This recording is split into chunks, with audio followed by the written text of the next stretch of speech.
Welcome in, everyone. I apologize for the sound in the background if you guys still hear the fan. There's unfortunately nothing I can really do about it, but you know what? It's all good. We're just gonna deal with it. We're gonna be starting here in just a moment.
Okay, so we are going to be playing some more Hooked on You tonight. We're going to be changing scenes in a second.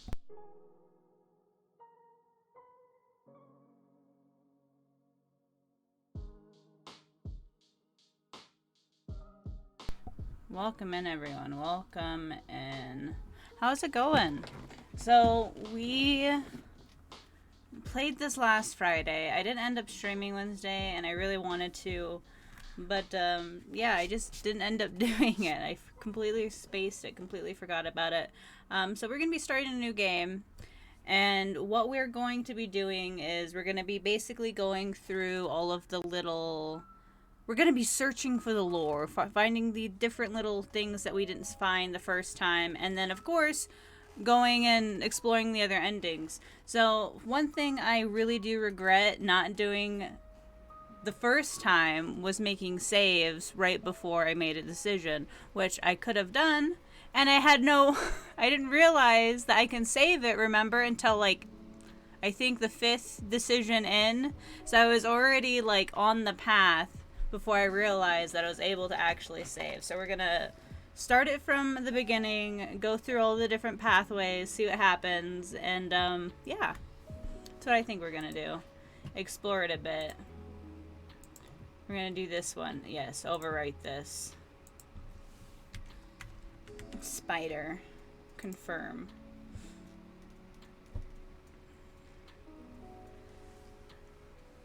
And then, when we want to go and, like, do the other 2 killers that we haven't done, we'll just go back on our saves and see what they would have said instead.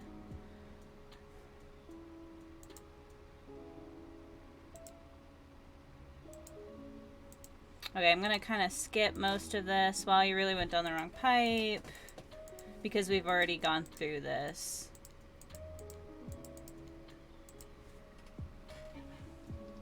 Oh, yes! A decomposing face stares up at you from beneath the sand. All you can do is vomit. A stream of dark bile, bugs, worms, and other ick. Questions race through your mind. Where are you? How did you get here? Who's behind this incredibly charming and well-spoken voice in your head? What will you do? I believe the first time we ran, so we are... I really wanted to know what happened if we dug it up, so we're gonna try to dig it up and see what happens. Oh, shit! Did we need that? Was that one of the things? Because we got a coin from, I think, Trickster, or one of them. There's no body, just a head. As you pick it up, it flakes the skin fall to the ground. The jaw falls open, revealing a gold coin. Get your dirty hands. I see. I like that. You like to take charge. I do. Hey, neat arena. You examine the gold coin briefly, happily distracted from what has otherwise been an extremely confusing morning. The sun beats down on you, drying your clothes. You check your pockets, but they're empty. Plenty of room for a gold coin, you suppose, and so you deposit it. Well, that's a nice coin you've got there. What if you were to spend it right now? Can I save? No! I don't want to spend it. No thanks. Look, I'm gonna level with you here. That coin you found, it's mine. I dropped it yesterday and I've been looking all over for it. Dropped it into a dead person's mouth. Could you just give it back? I really don't want to give it back, though. No! Psst, be that way, then. Your mind doesn't have a chance to linger any longer on your current situation as you feel something soft bump into your foot. Ooh, Pokey Catch. Yes, I forgot to even do that. Thank you. Little help, please.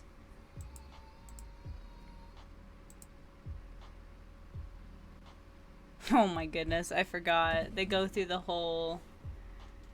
And I don't have the music on for this one. We're listening to a royalty-free lo-fi playlist right now.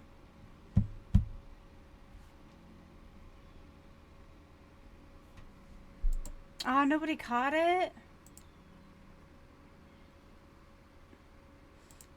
So many compelling feelings rush through your mind at once that you are completely paralyzed. Hello? There are weird days, and then there's days like this. All you can do is look down at the ball and back up this monstrous lineup of, well, literal monsters. Sexy-ass monsters, though. Okay, I want to save. Alright, we're gonna overdo our save. What do you do? Ooh.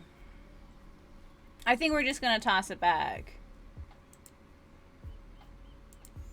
Not bad, stranger. Huntress's muscles ripple as she grips it in her hand. You look her up and down and consider what might be like. Oh god, yes. Yes, I remember this.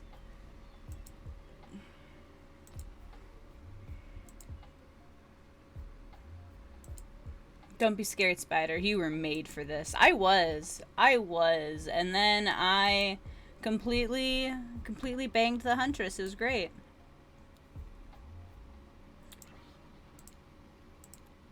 Okay, so we're just gonna go through a lot of this until we get to, like, the actual choices part. Okay.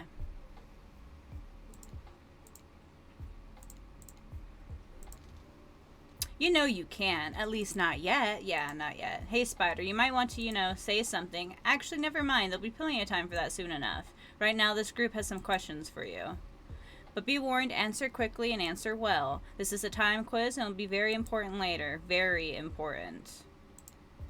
Or not important in any way whatsoever. Probably that one. I can't remember. How attractive would you say you are? Average. Just another face in the crowd. Another normal, meaningless life in an endless cycle. I think you're quite cute, myself. Like a chipmunk. Or a grizzly bear. What would it be? What would he say for flight? Now I'm curious. Actually, we're gonna go invisibility. History. We're just gonna do this one. What's your favorite animal? Gonna go a dog.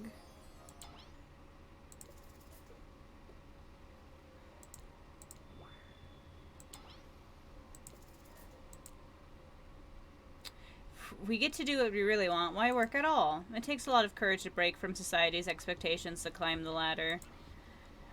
Only she could spin laziness into some kind of grand crusade. These damn millennials. Oh my gosh, these damn millennials. Is that what he just said? Trapper! Are you a boomer? Spirit. Yes, we are going Spirit this time. 100%. Spirit's who I wanted to go to the very first time, but we had already started the Huntress, so I just stuck on that one. But yes, we're definitely going the Spirit. Okay, so I'm gonna go... Did I do vanilla or chocolate? We're gonna go see what they say with horse flesh. Horse flesh. I mean, ocean sounds. My favorite flavor is pain. Same. Same here. Mine is vanilla, swirled with pain.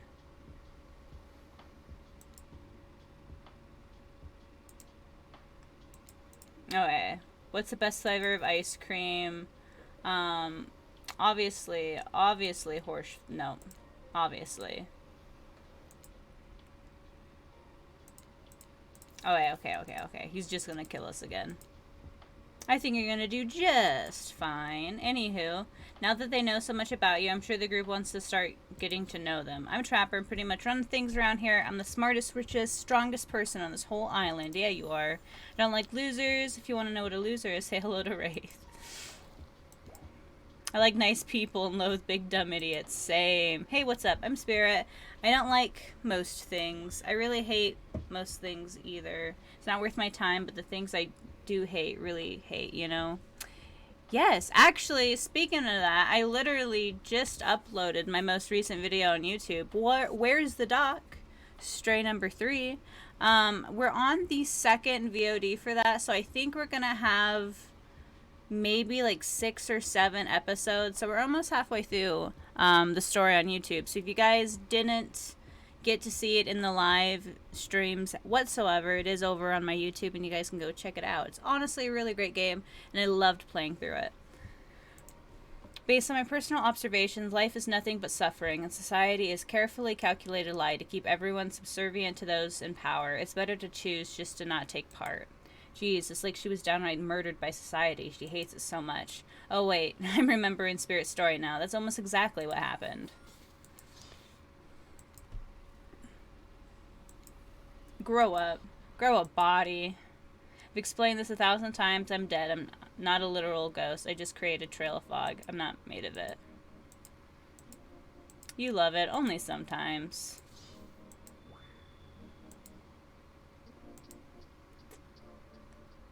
Okay, we're gonna save it again.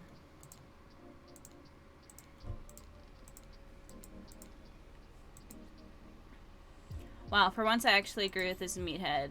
I say we go to my yacht. It's a massive boat docked nearby. They'll give everybody a taste of true luxury and power. Wraith rolls his eyes. I don't mind him, he just hates fun and happiness. No, I hate endless, desperate, soul-crushing pursuit of wealth. The way it's flaunted needlessly and cruelty indicates. Our volleyball game. There's a perfectly good lounge to chill out right here. And I'm tired, and besides, I hate being in the sun. Where did you want to go?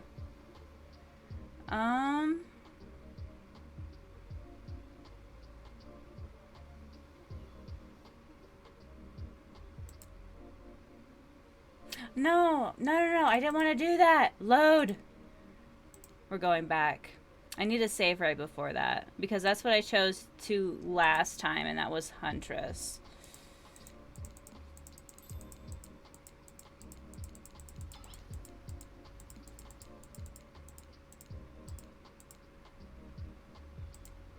Alright, so I'm going to save it now.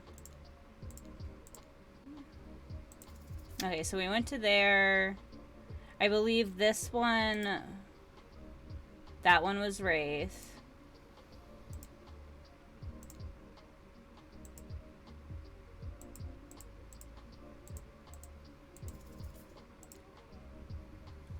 Okay, it would be great to relax for a second at the lounge.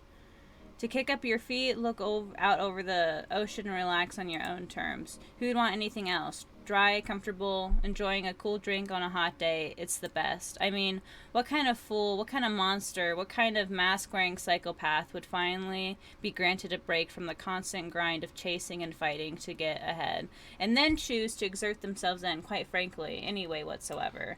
Why am I the only one who gets it? It's time to stop living by their rules. I won't do it any longer. Yeah, we should probably give her a second to calm down. Hold on. Just for one moment. This is Dwight and Claudette, our activities coordinators. They're also the cooks, waiters, bartenders, janitors, and every other job. This place we call Murderous Island. Cue dramatic music flourish. Yes. Hence why we shall call them survivors.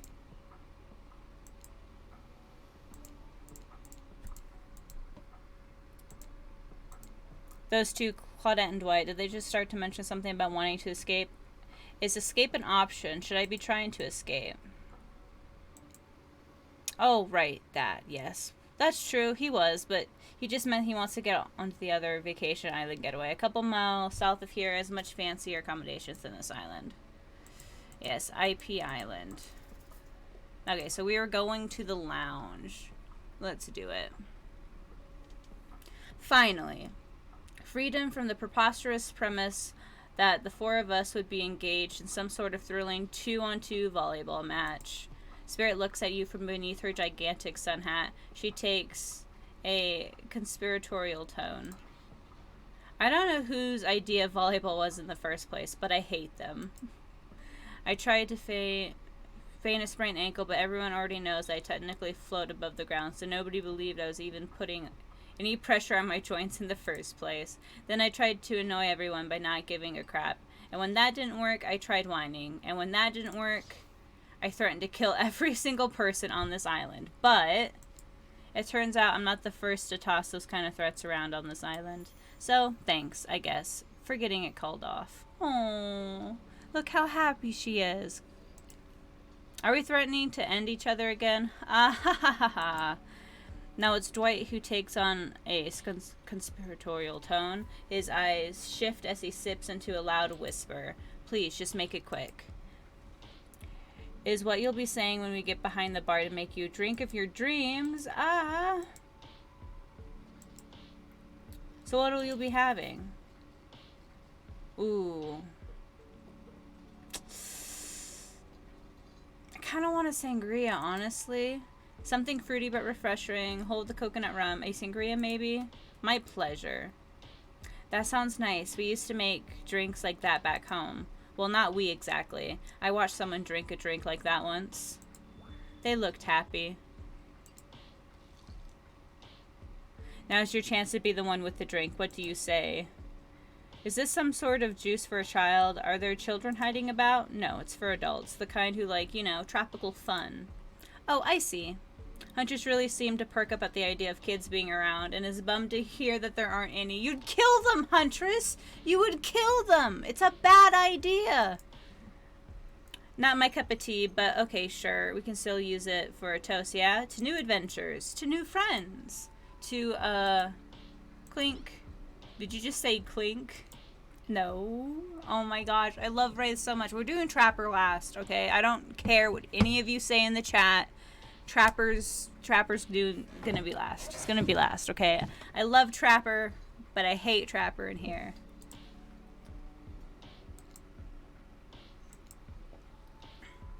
You should have known there was a catch.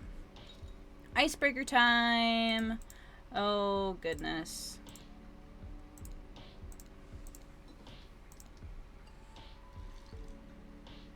I swear, if I had known that would pull some kind of Fox aesthetic community building crap, I have suggested we attempt to walk to the lowest point of the ocean before I ever set foot near this bar.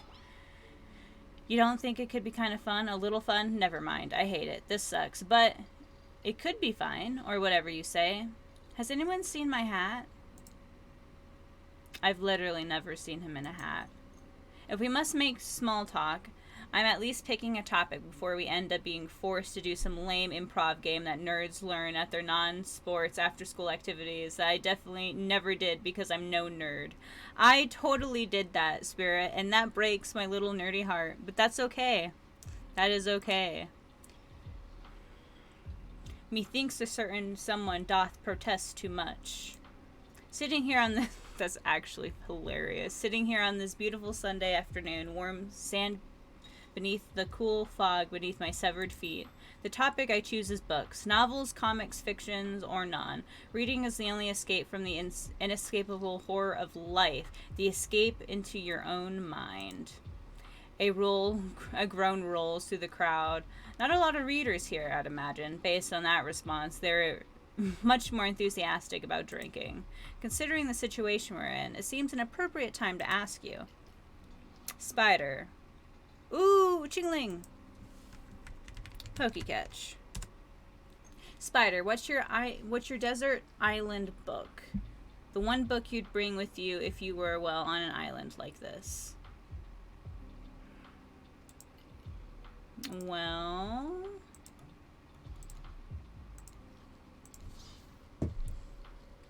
Oh, and it has to be classic horror. For a reason that should be obvious. I mean, she means because this is a island of horror villains, and also those books are in all of the public domain. Nothing too modern. Humanity has really softened these past 100 years, so what's your favorite? Dracula, Frankenstein, Jekyll and Hyde. Books, no thanks. Ooh. Dr. Jekyll and Mr. Hyde is pretty good. It's between that and Dracula, and I'm not sure. I think I'm gonna go with Jekyll and Hyde, though. Though I really want to do Dracula. I love both of these. Frankenstein I wasn't, like, really, really huge into. But I loved both of these. I'm gonna go Jekyll and Hyde. That's my instinct. You know... Pokey catch, yes. You know, I really enjoyed the story of Dr. Jekyll and Mr. Hyde. I've always felt like I had this other person living inside me. Sounds like a fun one. I love a good story about friendship, but I can't read. Not because I'm dumb. I've never actually learned to read because I'm too busy learning to survive. With nothing, yes, congratulations, Potato. With nothing more than my own strength and cunning. I'm sorry, me is eating wings. Now you're good. Same reason I didn't have a best friend that wasn't more than just a rock with a face I've drawn on it in dried blood. Until we meet again, Roxanne. Oh my goodness, no! Will you tell it to me sometime? I might not be able to read books by myself, but I love being read to, especially when someone does all the voices. I literally already have your backstory, miss. It's quite a thrilling tale. Not just anyone can take off quality narration all the time. Take it from me, it's true. And all she wanted to party all night long. Yes, she did. You could just make it up and it'd still be fun. Abandoned house? Why are they abandoned? Huntress giggles and gives you a playful little wink. I don't know. Usually when I find folks who abandon them, they're not in the mood to tell me much. Enough about these old stories that belong to someone else. I think it's time to make up some new stories of our own. Before you know what's going on, Huntress is waving an empty vodka bottle in the air, a devilish twinkle in her half-mask covered eye. I might suggest something a little naughty. Oh my goodness! Holy... Let's all get in a circle and spin this bad boy. Great idea, the Trickster.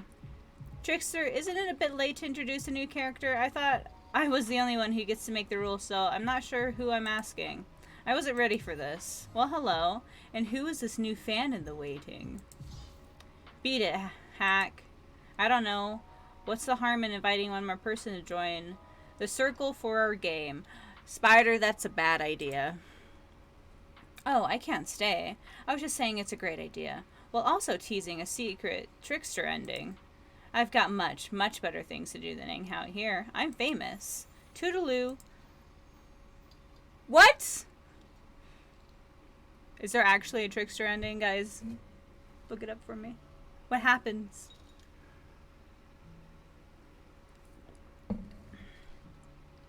And then swap spit. That is... Let's be clear, this ain't no peep show. We're gonna have a good time, but in a classy way. All makeouts will happen out of the view of public eye, real romantic-like. Yes, romance is the goal. So we'll all be waiting here in complete silence, trying to listen in and use our imaginations while you make out on the other side of the bar. But not watching. Like adults, romantic. Well-adjusted adults. Spider, you're up. You grip the bottle in your hand, and you put your fate in the hands of the empty bottle gods. Mini-games consist of 2 parts. On top, a pointer which rotates... Okay. Spooter, I'm sorry. You must unlock all 8 DVD dating sim? What? Dead by Daylight, Trickster ending? No, there's not 8. There's not 8. What's the 8 of them? Oh my god.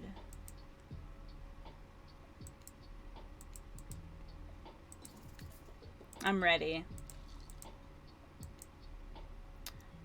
Oh. No! You two are meant to be psych. You have to actually spend multiple times to get your real result. First to get 3 times is your true match, and that's how we play hardcore spin the bottle here on this island. Now get your spin on. No! No! I'm gonna get... No! I got Huntress. No. Huntress is your true match? No. Just this morning, you were waking up on a strange beach surrounded by strangers with murderous intent. Now you're looking across a beach towel at Huntress, lust in her eyes, sweat glistening on her skin. Your heart races. You can feel your pulse pounding in your ears. Oh my gosh. Well, we haven't seen this, so we're doing it. You're sweating, but not in the sexy way she is. You're sweating in the gross way. You sweat at an interview for a job you're not even remotely qualified for. You don't know what to do. If you try to lock lips in this state, you might gross her out so completely that she'll never be able to look at you romantically again. I'm sorry, but I can't kiss you right now. But also maybe a little hurt. Well, it's you, but in a good way. Maybe too great. I don't trust easily.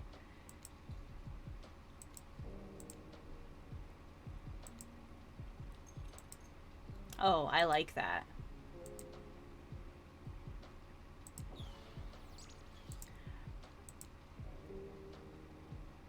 Okay, so we're gonna go back.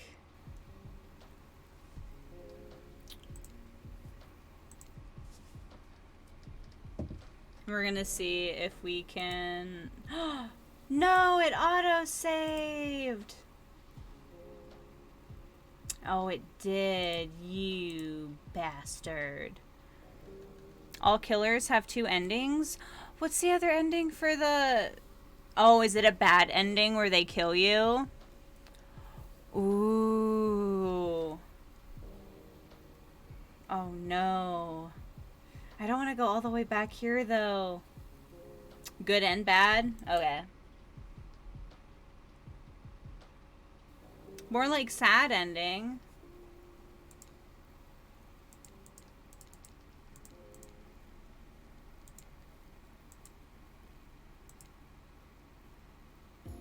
To start, no one wants to sit next to the trapper. Okay.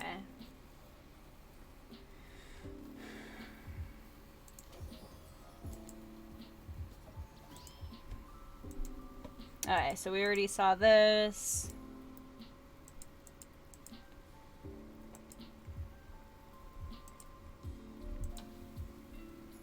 What are we eating? It's meat, seasoned with a special number of special herbs and spices that we simply can't divulge. My favorite. Meat is good. Meat is murder. Which, you know, considering what you've been up to, who are you to get judgy now? I'm just sharing facts.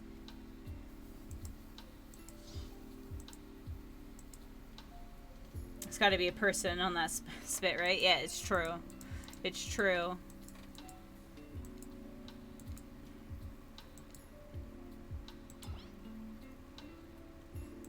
Oh God, no!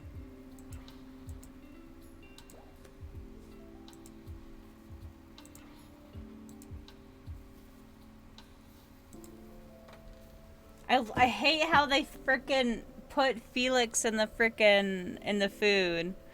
That makes me really sad that there's a sad ending though, Potato.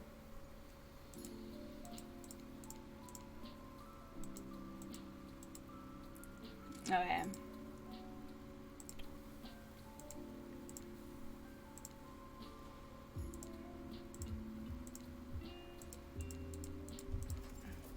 Ready.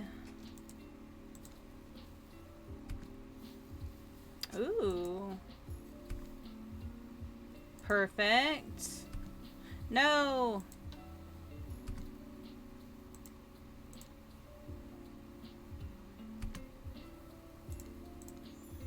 That was pretty good. I'd like to see what you can do with a less clumsy weapon. Yeah, I said it. Machetes are dumb. Dinner is finally served, for real. The sounds, especially coming from the mask killers while they ate, which involves lifting their masks and shoving food behind them, are nasty. Spirit, meanwhile, doesn't even eat. She's the only one who seems to be really embracing being dead. They're all dead, right? Is this this is obviously hell. I mean, come on, we're still trying to be mysterious here. You think mystery comes off easy? Well, at least they're lifting their masks. This is only 99% as disgusting as it could be if they just tried to mash stuff through there. Oh, it's so gross. The two best things about being dead is not having to eat. That's only one. Think about it, Spider. Number 2. So no number 2. One less thing to think about in the afterlife. Even if I want to eat, I have no idea what would actually follow. You might have noticed, but I'm mostly just a bunch of dismembered body parts floating in a spectral form. Do you see how deep this cut on my abdomen is? Oh, you guys can't see that. I don't see my digestive tract connects anymore. Between the food and behavior of this group, it must be the worst history.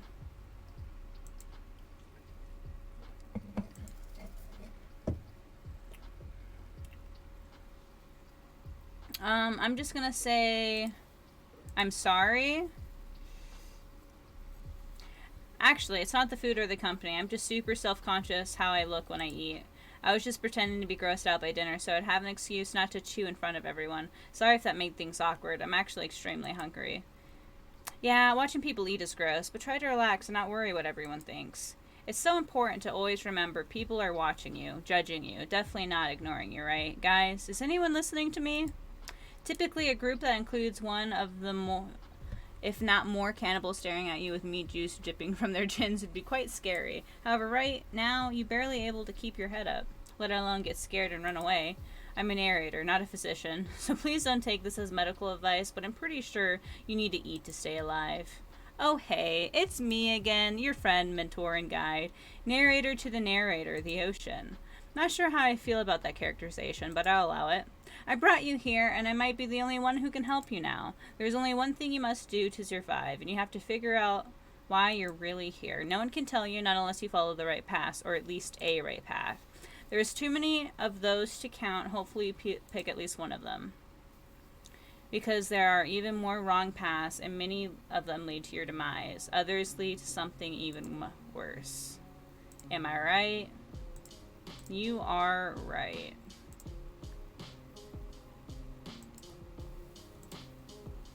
Interesting.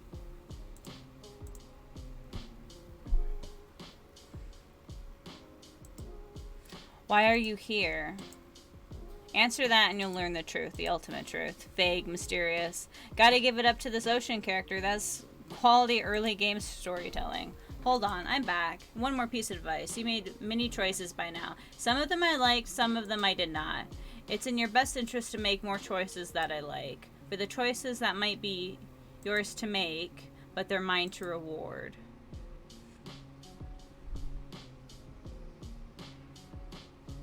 You wake up to find Huntress holding your limp body, gingerly pouring cool water into your mouth. Oh good, you're okay. Sometimes when I try to care for people, they have a way of ending up, well, less alive than when I started. It would be a total bummer if that happened to you. It's been so long since I had a normal, happy, healthy living person around. Usually I'm just falling for the same old routine of smashing everyone's head opens with a hatchet before I really get to know who they are as a person. But you're not nearly as scared or too busy writhing in pain to see me for me. You feel nervous in her arms. Not just because they're maybe crushing you a little bit, because she's beautiful. Yes, beautiful, but I was gonna narrate the fact that, you know, say it out loud as a single word like some kind of creep. Beautiful mask, your buddy mask is quite gorgeous. Nice recovery, but now that you're awake and talking, you gotta keep this up. Did you make it yourself? Yes, I did. You seem so quirky and cool. You can do anything. Own an Etsy store, be a doctor. Why is it that you kill people? Huntress sighs. You can practically see the memories flicker across her eyes, but she hasn't tried to kill you yet, so that's a good sign. So I thought I was right. Even through the mask, you can see that the Huntress is blushing a bit, but it seems like your line of questioning has made her a little nervous. Hey, you didn't eat much at dinner. Want a snack? She offers you some jerky, probably human jerky, but her spice game is on point because it smells pretty damn good. When on Murderous Island, you might as well eat as the killers do. Plus, you are really hungry. You can chow down on some jerky centrally, right? Ooh, Poke Catch. Give me the mole. I'd love some. After a moment of quiet chewing on what you choose to believe is not human thigh meat, you decide to be bold and ask another question. Have you been in a relationship before? Dang, you're really going out there. You do not play around, Spider. I'm sorry, guys. I'm sorry. I don't. Huntress takes a moment to think deeply before answering. I must say, it's quite amusing to see this hulking bombshell get all twisted up with these personal questions. Kudos to you, Spider. There was one deer that looked at me quite provocatively in a clearing once, but that doesn't count, does it? You hear the faintest of giggles bubble out from behind Huntress's mask. Haha, you're so cute, Huntress. No, it doesn't count. Whoa, what's this? You found something in the sand. Huntress reaches down to pick it up. It's a hair clip, probably left by some little girl who was playing on the beach long ago, who is definitely still alive and not dead at all. Huntress closes the bag of jerky with the hair clip. Seems like she's a little mixed up on how exactly this particular item works. Should you go with the flow or show off some of your knowledge of advanced humaning? I'm gonna go with... Should I show her a thing or two? I think I'm gonna go with the flow, because I feel like if I be too nice to Huntress, it's gonna give me the Huntress ending. Huntress is admittedly a little scary. Might not be the best to correct her at this moment. What if she gets upset? She could probably kill you with nothing more than this very clip itself, wielded as a blade in her nimble fingers. But honestly, would she even need the clip? Certainly her bare hands are enough to get the job done. You take a gulp thinking about just how fragile your puny little neck is. Also, between the fainting human jerky and probably dead girl's hair clip, you're feeling ready to get back to the group and have a lie down. I don't know why I'm like fumbling my words so much tonight.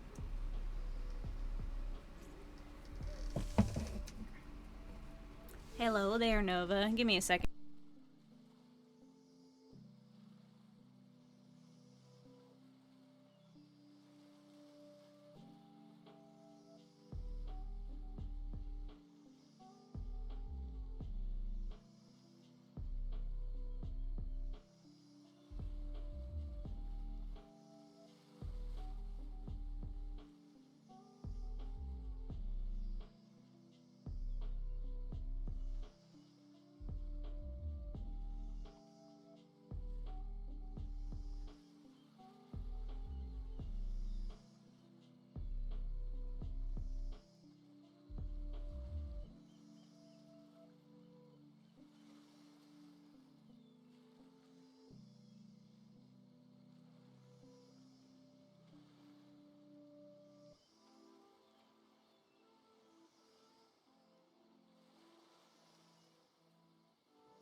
Okay, so we are back, everyone. I hope you guys are also liking the soundtrack. I think I might continue to use it in the future. We'll see. So far, I haven't had any issues, and all of the songs have been completely copyright free. So I'm super excited with it, and it's a nice little lo-fi playlist, which I honestly enjoy.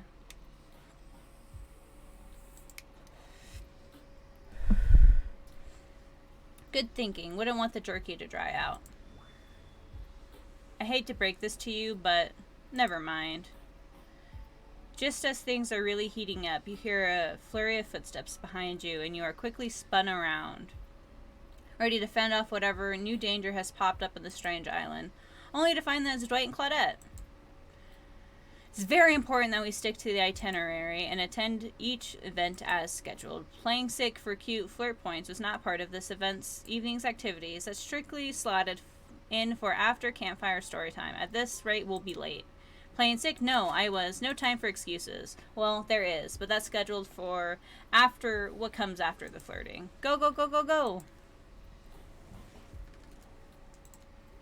Nice, so we're gonna save again. See how it did that?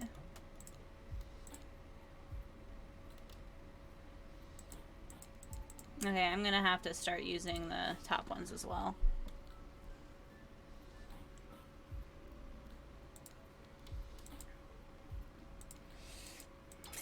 I know we didn't get back on schedule. You're telling us that only one person gets to share How will we decide who? Oh, great. We have to decide as a group. That never goes well. Whoever did this, step up now. I swear I won't be angry. I'll merely chop your head clean off. No fuss, no muss. Voice trembling, you realize this is probably it for you, but you embrace your fate. Sorry, everyone. I think they're talking about me. To be honest, I still don't understand how this whole schedule thing works. I guess I lost track of time while I was passed out. Been there before, even though it's taking some pressure off of me, which is an absolute dream come true. Is it really fair to pick on the newbie? Seriously, has anything ever happened on schedule even once? Damn it, Donald, if you try to flex that authority gimmick one more time, so help me. I'll snap your head off so quick, then I'll drown you in his blood, Cynthia. Fuss and muss are back on. You two know I love to hack and slash and slice. We all know you love to kill. It's almost all you talk about. Nobody named any names. Who even knows any names? Not us. I renounce my name. Who's Donald? Who's Dwight? Who even knows anymore? Call me nobody. But we still got to get started on story time. So, Spider, who do you think should go? Oh, damn it. That's a name. Okay, so we're going to go with... Okay, so we can't save right here. We're going to go with Spirit, which is why I saved earlier, so that's good.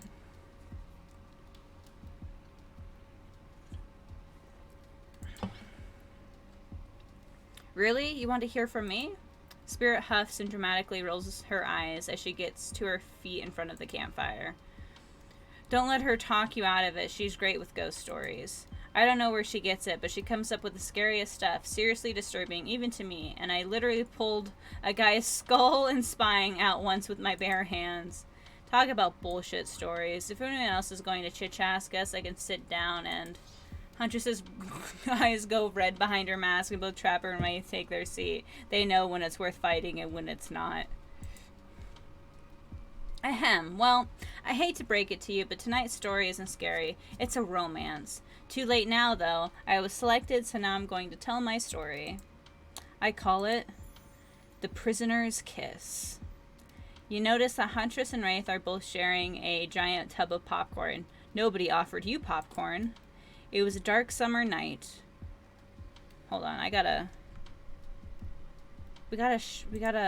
shut off the lo-fi for this, guys. There we go. We'll use the game volume for now. It was a dark summer night. Warm rain swept from the sky like blood from an old wound. Oh. Detective Hota, a celebrated investigator and renowned hostage negotiator, was called to the scene of a strange occurrence, unlike anything she had ever seen before. When she arrived, the scene was chaotic. Crowds had begun to gather. A dozen other officers were doing everything they could to keep curious onlookers away. But how could anyone resist wanting to know more? For there, in the middle of a busy market, had appeared a giant box. Strange, alien in its appearance, and massive in size. No one knew how it got there. Was it delivered? Built on site? In such a busy area, how could something like this just appear? A mystery. It was as if it was conjured by magic.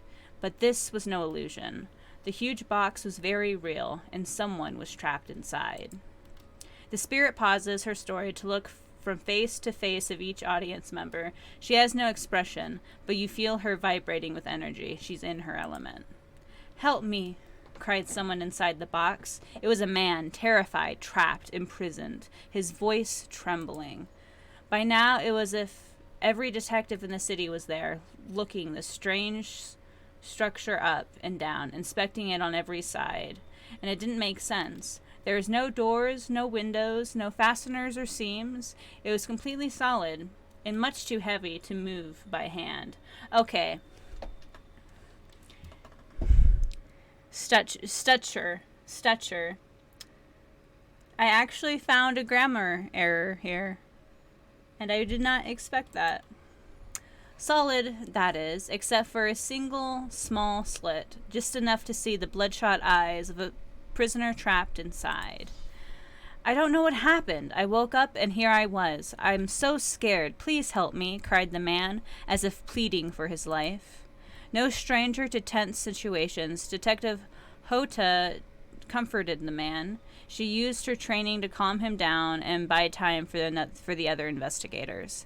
However, time did not bring clarity, only anxiety, as the night dragged on with no progress opening the box. And as the night grew longer, the seeping rain puddled to the ground, and the man inside grew more desperate, more sad, more lonely, the more pathetic and in need of help. But Detective Hoda was no help at all. Powerless to save him, guilt began to weigh on her, like it never had before. "Don't let me die in here," the man begged. "Don't let me die alone." "Stay calm," instructed the detective. "You're not alone. I'm here. Hell, half the town is here. We're all in this together, and we won't let this be the end of your story." Looking through the narrowest of passageways, Detective Hoda watched her own reflection in the tear-filled eyes of the strange, sad prisoner. Together they both wept in silence in that hopelessness of the moment. "Promise?" asked the man. "Promise that I'm not alone?" Yes, she promised. "I do." A simple pledge. She felt an instant connection like she had never felt before. Not to her family, not to her friends, not to any of the other hostages she had worked so hard to free before. And so, when the man's eyes closed and backed away, it didn't scare Detective Hoda, for she knew he would return. And he did, pressing his lips up to the narrow slit in this horrible puzzle box, repeating his question again, steam flowing through his mouth as he asked, "Promise? Promise that I'm not alone?" "Yes," she promised, "I do," and pressing her palms against the cold outside of the box, without truly knowing why, Detective Hoda leaned forward and placed her own lips up to the opening, letting her breath creep into the strange structure, allowing her warm lips to fall on this man's. It was a gentle kiss, a moment of compassion. She could feel in this brief contact the beating of her heart, pulsing blood through every inch of her body, matched beat for beat in this soft touch. "Thank you," said the man, no trace of fear remaining in his voice, and he backed into the darkness, disappearing into a single moment of eerie calmness. "Get back," yelled an officer, suddenly thrusting himself between the detective and the box, breaking a silence that would soon be filled by the cacophony of whirling gears and clicking latches, a symphony of mechanical activity happening all at once. Something had triggered, as if an unseen lever pulled, and the side of the giant box began to slide open.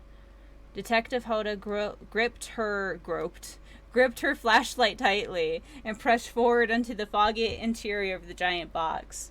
Her feet splashed in the puddled rainwater, her heart racing as she swept her light from side to side. And that's when her eyes landed on the man, or at least landed on what should have been him. There, in the corner of the box, was a pile of pieces, like parts of a doll, almost pulled apart, or perhaps that's just how Detective Hoda had to think of him in that moment to survive. A collection of segments, limbs, pieces, disconnected from one another, cleaned severally in a place in a neat pile. And atop that pile, a head, a cold, pale, eyes open, lips an icy blue. Spirit stares at the fire, her own expression lifeless, her lips blue. Tears fall from her chin and soak into the sand at her feet. You're blown away by the story, and it's safe to say you're not alone. Everyone else is looking into the fire or up at the sky, anywhere but at the spirit.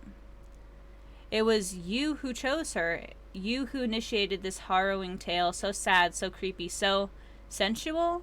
She really went into great detail when it came to describing that kiss. Too much detail, and now no one is sure to act. Dwight and Claudette are staring daggers at you. You have to do something. Please, I said do something. Okay.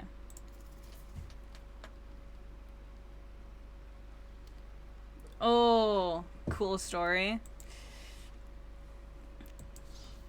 Snort laugh. Thanks for the feedback. Spirit floats away as everyone looks wide-eyed at you. Oh no! A Ralts!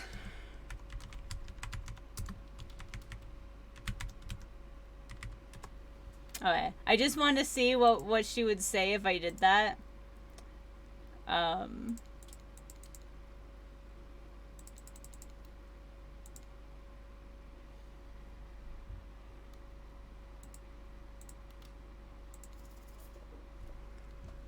Say nothing, hug her. You stand without saying anything, approach Spirit, reaching your arms around her for a hug.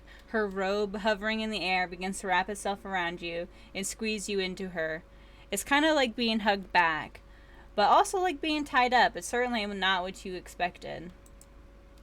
Instinctually, you pull yourself away, but it's an awkward movement and you nearly fall over into the fire. Spirit says nothing, but floats away without so much as a goodbye. You, meanwhile, realize everyone had just watched this truly strange interactions from the corners of their eyes. On that note, everyone decides it's time to take a break and sip up and split up for a little bit so that they can all have a moment alone before bed. Everyone leaves and you're alone by the fire. The only thing you hear is the ocean slowly lapping against the shore. This is nice. A true moment of peace and tranquility that lasts for all of 7 seconds because Trickster shows up.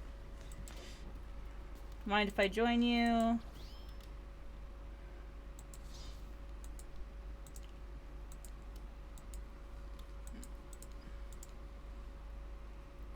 You know, I was watching you while I told my story. Ah! What? You got it? With a cherish ball? Is it shiny? Go ahead, put it in the chat right now. Put it in the chat, or so help me.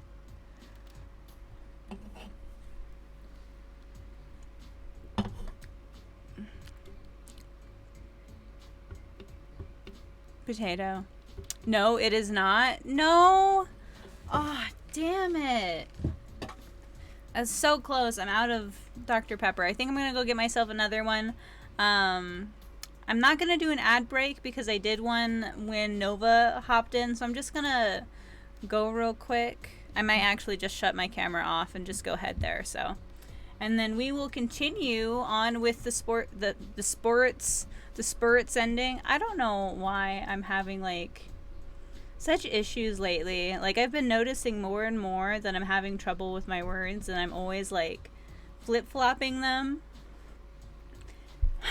Is dyslexia a thing that you can get like later in life? Because I'm not dyslexic, or at least I wasn't diagnosed when I was younger, but I feel like I'm getting like more dyslexic with age, if that's even a thing. I'm not sure, but I'll be back.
Okay, guys, I am back. Sorry about that. When I went out there, my daughter wanted some chocolate milk, so I had to oblige.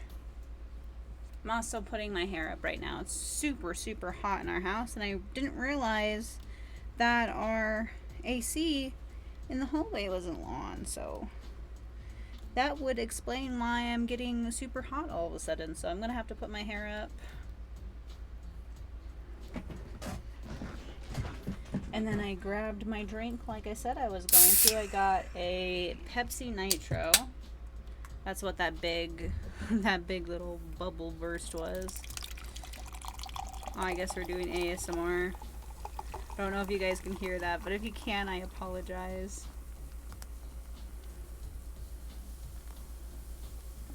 Just start doing an ASMR channel. There's so many freaking, I can't believe. Ooh, it's only 9 IV.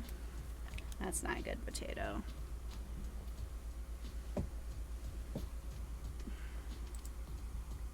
That's not even anywhere good. Okay, I'm gonna go ahead and turn on our lo-fi playlist again.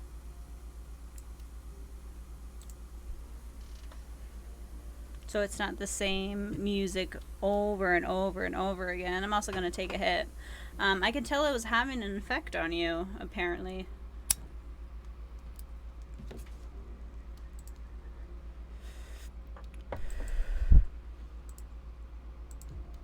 This fog that follows me around, I could feel you breathing heavily, taking me in. You and I are both absolutely flabbergasted at that piece of information. Legit, you learn something new every day. Even when you're a god, I mean a narrator.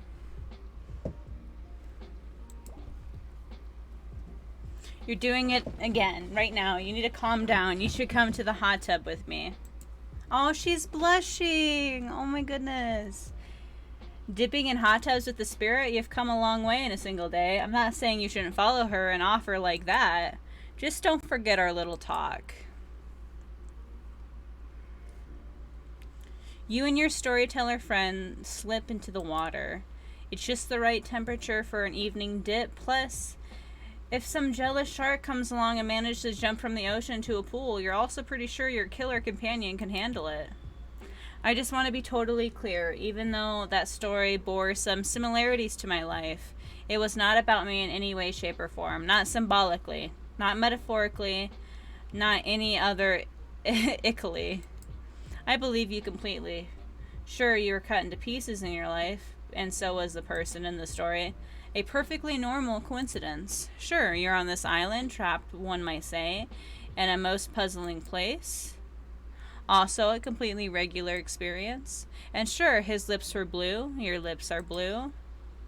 Really? You'd call this blue? Searching for answers, hoping to find revenge? Okay, so the similarities stop there, I guess. Coincidences. Sorry, the coincidences. Get this through your head. Whoever you are, samurai blood runs through my veins. Or, well, maybe it has coagulated by now. No need to sweat on the details. Regardless, I'm a descendant of noble warriors. Thousands of years of training with bladed weapons preceded my entrance into this world. Do you think how many swords that is? A lot. You've got to figure that with that many sharp edges, a person is bound to get disconnected from a body part here and there. The truth is, I wouldn't typically share this, so don't go babbling about it. I dreamt that story, like watching a movie in my sleep. When I was just a little girl, years before my father sunk his blade into my skin. I'd never been able to shake it.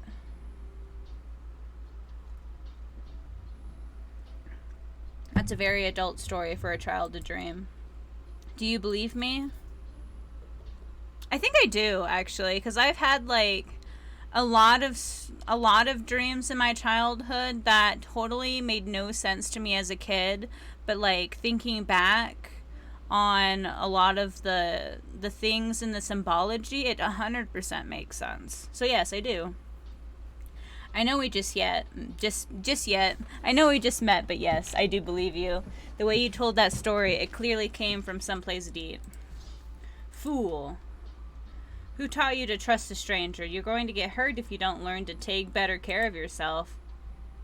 Now you've got me wondering, do I believe you if you believe her or not? And if I know everything, because trust me, I do know everything. Don't I already know the answer to my own question? About if I believe your answer to Spirit's question? Whoa, Ocean's Air got me tripping. Sorry, I didn't mean to distract us both. To a certain corpsey cutie floating in a cloud of magical mist might still be wanting for you to say the right thing to free her from her puzzle box if you believe she is. The damn it got me going again. Sorry, kids, but it's time for bed. My mother used to help me wash my hair when I was young. She'd comb out all of the tangles and tie a ribbon around it before sending me on my way. I miss her. You watch as Spirit stares off into the distance, her hand gripping into a tight fist. She doesn't notice you're watching her at first. When she catches you looking, she turns away, roughly grabs a towel from Dwight, and then pushes him and Claudette aside as she floats off. You head over to the campfire. The heat is comforting in this chilly night. Looking into the crackling embers, you think about Spirit's story, about the prisoner in the puzzle box. If you manage to escape this place, will you leave with your life? Or has it already been taken from you, and it's just a matter of time until you make a gruesome discovery? Dwight arrive. Perhaps some music will put you at ease. Yes, yes, yes, yes. I'm actually going to save again now. Yes.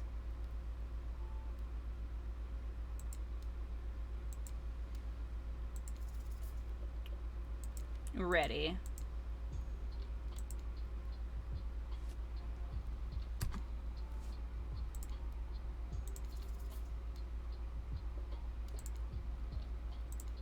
We can't even listen to it because I have the music off. So, who would you like to summon to your side as you lay by the fire? Spirit again. Spirit, are you around? I was wondering if I can get a little company. Spirit tells you her secret for falling asleep when she's feeling restless. I like to listen to flute music, dab on some essential oils, and steam my pores. Really, what? Even the dead like to relax. Aww. Spirit reaches out and presents you with a unique item. It's a small comb carved from bamboo.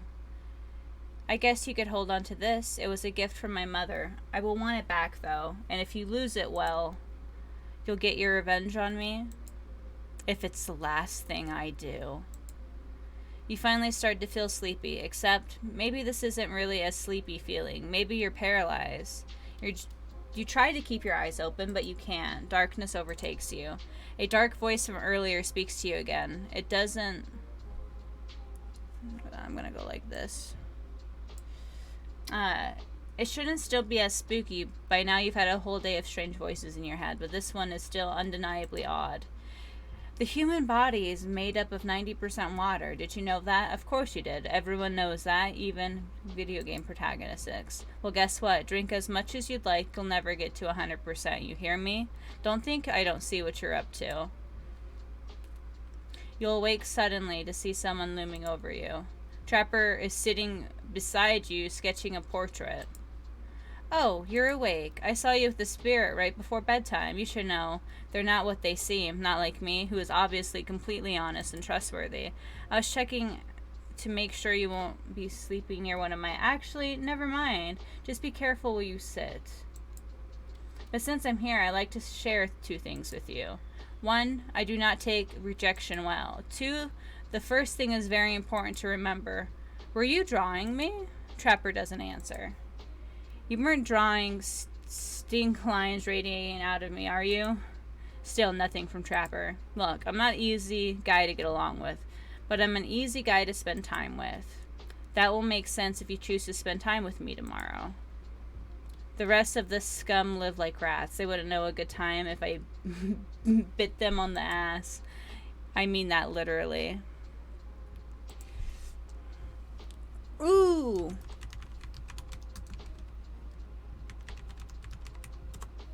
I shouldn't try using a cherished ball. Oh, okay. Well, I'll just use an Ultra Ball then. Point is, if you select me, you're in for a day of luxury, extravagance, and fun. Yes, I said fun. And if I don't pick you, remember what I said earlier, or it might be the last thing you ever forget. But hey, you look tired. Get some rest. Sleep. Maybe even sleep well if you can. Just try not to roll over to the about 15 feet to your left. No! I'm so sad. Ha, you didn't catch it either. Smart one. Well, now I need to... Well, now I'm upset. Now I'm upset. Oh, wait, I didn't want that one. I wanted this one. This one with my cam on. Thank you. Because I do not have Pokeballs, apparently. So let us see about that.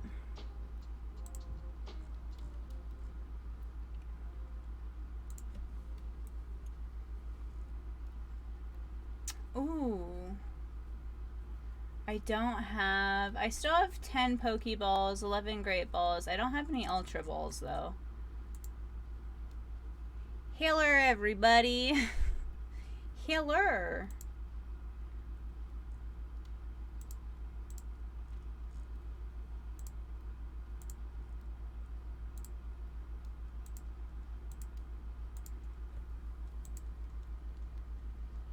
Yeah, I'll do that. Alright, so I grabbed 10 Ultra Balls. I've never been so ready in my entire life.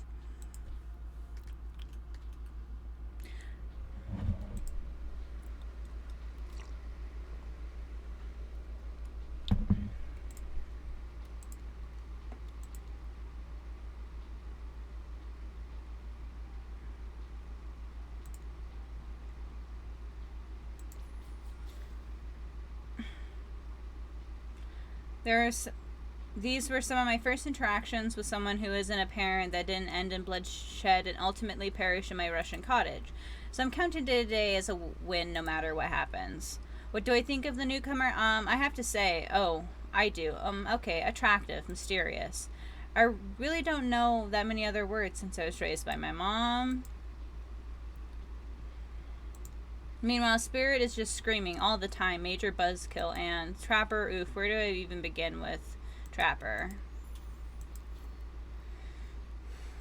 I'm master of self-control right now. I'm using all the self-control I can muster because today was a disaster. Let's just say I didn't love it. Haha, that was funny. Laugh. I said laugh, damn it. Anyways, I'm planning to kill this idiot. Don't tell them, though. I want to lead them on a little more. It will make it that much better for me when they're screaming. Why does Trapper hate me this time? Oh my god. Yeah, today was fun. I don't want to get ahead of myself or really invest in something that might hurt me, so I don't know.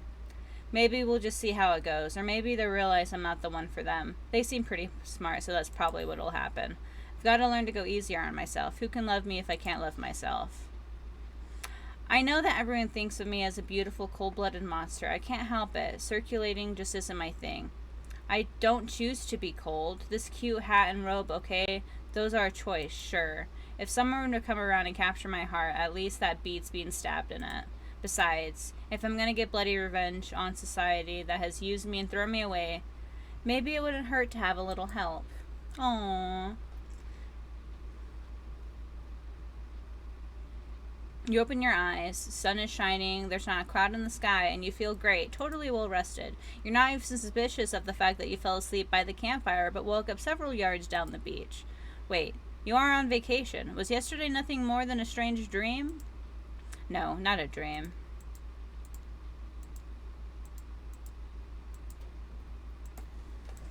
Okay, so we've already seen this, so I'm just gonna try to skip through this.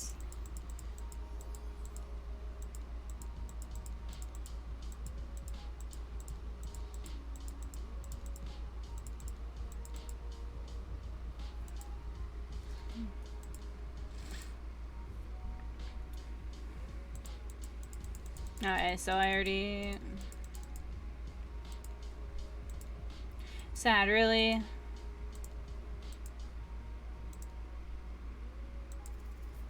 Have you been enjoying this time? Oh, lovely. We love to hear that because isn't that what this place is about? Finding love? Is that what this place is about?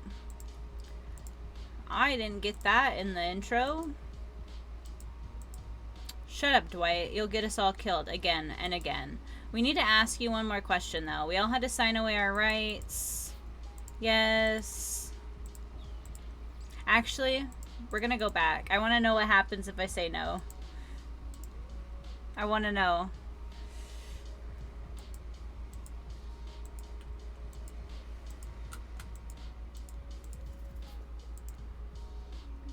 No, I will not say anything negative about this island. You have my word that I, Spider, agree with the terms. Perfect. What? Yes, yes. Hey, Spider, it's still totally cool if you have constructive feedback. The place to leave that is in the positive review, because we all know that nobody reads negative reviews of games or resorts like this. Oh, even if I said no.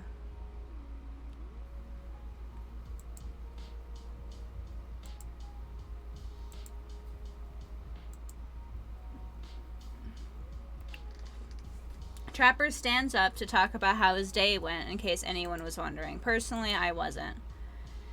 Can't imagine you'd make me any angrier today than you did yesterday, but I really hope you do. I really, really hope you do. Unrelated, anyone see where I left my cleaver? Haha, just kidding. I always know where my cleaver is. Well, that was bizarre. Back to your breakfast? Nope. Now Huntress steps up to talk about her feelings.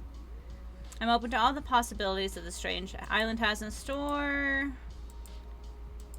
Did everyone sleep well? I did, or should I say I did not. I haven't slept in 20 years on account of the whole burning quest for familiar revenge, and last night was no different. So in that case, it was exactly how it should be. Got a lot of reading done, though. Now, if you don't mind, I'm going to go back to quietly resenting being trapped here with you all, and looking cute while doing so. Guessing Wraith has had enough time to work up the courage to speak in front of a group. Ah, perfect. There he is. Take us home, Wraith. Oh, hey, that was fun yesterday, huh? I mean, not like too much fun. That would be weird, but like a good amount of fun. Damn, what a power play. Keeping them wanting more. You're just good at this game, or a sexy true life experience. Shame you didn't get to eat any breakfast, but so be it.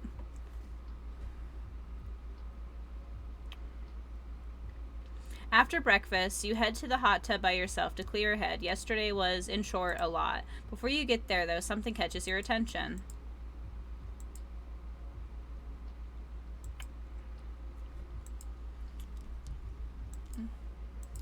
Oh, yes. Dwight and Claudette fucking behind the pool. I'm afraid to look. Sorry, I didn't know how else to let you know I was here and that I could hear you well. You know what? What do you think we were doing? You were doing, I don't know exactly what you were doing, but you sounded like a fun.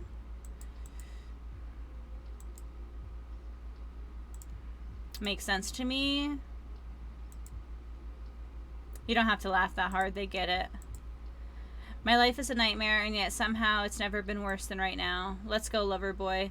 I noted all of our entry runes in 5 minutes is up anyways. Good luck, Spider. You're going to need it. But hey, if you figure out how to escape this island, please make sure your ghost tells us how.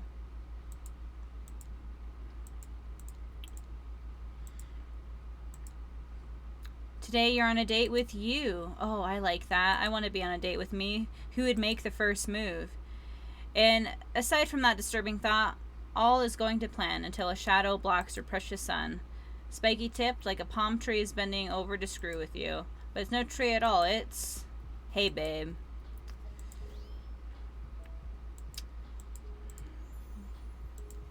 Okay, so we're just gonna... Genius design. He's a psychopath, just like the rest of them.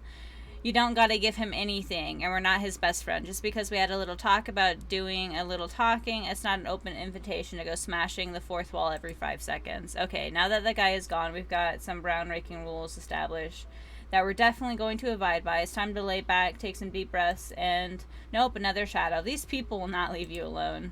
Let's see who it is this time. Oh, it's Spirit. That checks out. You two have gotten pretty cozy. We should get out of here. I know a place that brings a bit of welcome darkness to this tropical nightmare. Best of all, I'm the only one that seems to know about it, so we won't be bothered there. I don't even know why I'm telling you, really. It's my private spot. But I guess I've got a feeling that you'll appreciate it in the way that I do. Not like these other killers. They don't get me. But I'll get them. Oh, I'll get them all. And I'll get my father, too. And I'll punish him for what he did to my mother and me. Spirit radiates a menacing aura, waving her sword around in the air as she threatens, well, the entire universe. Is scary and more than a little hot if you get turned on by menacing. Look, all this time on Murderous Island's got us both a little confused about things. I'm choosing to lean with it. I'd suggest you do the same.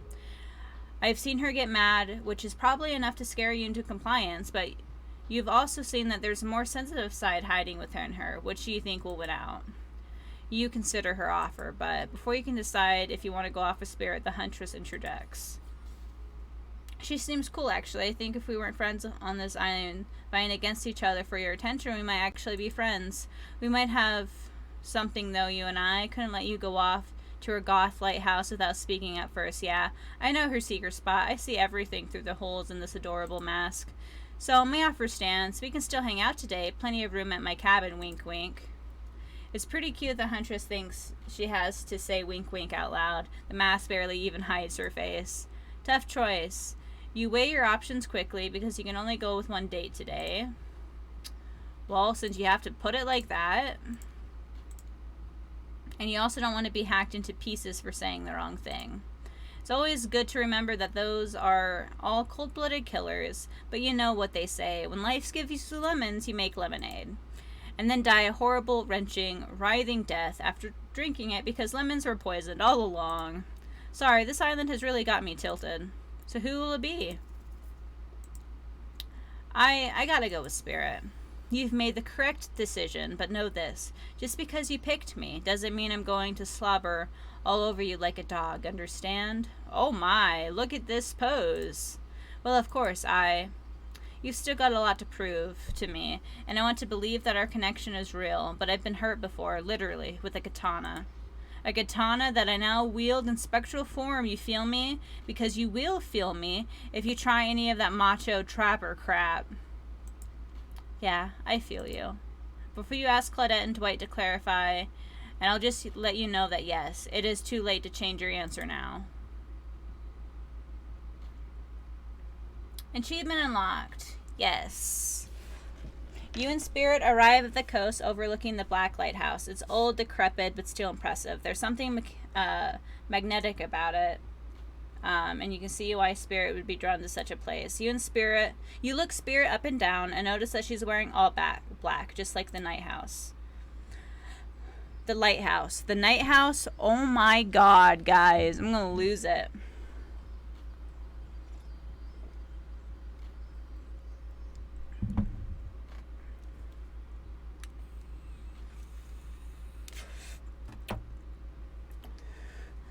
Next story game.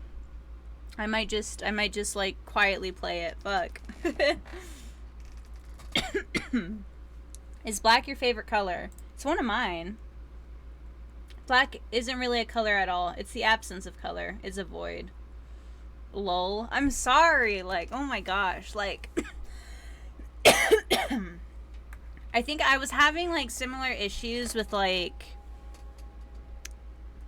Danganronpa and Doki Doki. Like, I love them, but I think if I return back to those games, because they have so much more freaking text than this game. I feel like I would like decide which ones I was reading and just like quietly read the other ones.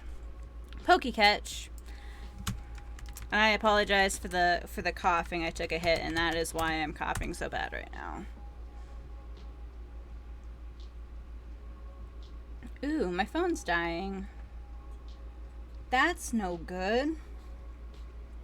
That's no good at all. So anyway, so next stream that we do, we're going to be playing for a little bit longer tonight, obviously. Unless my fucking voice just ends up dying on me. We're going to be playing... What is it, a Plagued Tale? I think that's what it's called. We're going to be starting that series because I know that the sequel is coming out, I think in November. Maybe October. One of the two. It's coming out in November, or in October or November. So I want to play the first one so we can hopefully stream the second one when it comes out. Yes, it is. So yeah. So I want to, so when we're done playing Hooked on You and I get at least 2 more stories, I'm not sure if I'm going to go ahead and do 8 endings because that is just way too much, but I'll do the generic I laid them all. I laid them all endings because that's what I would go for as a player. And if I die, well, that's just an extra ending, I guess.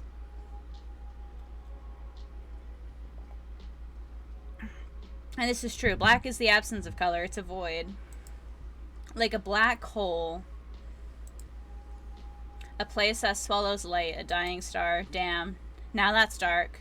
You're confident that Spirit will vibe with this, but Spirit doesn't really care for science fiction. Not the type with spaceships and lasers, anyhow. She's much more into the type of strange adventures that kick off right here on Earth. Earth, is that where we are? You wonder.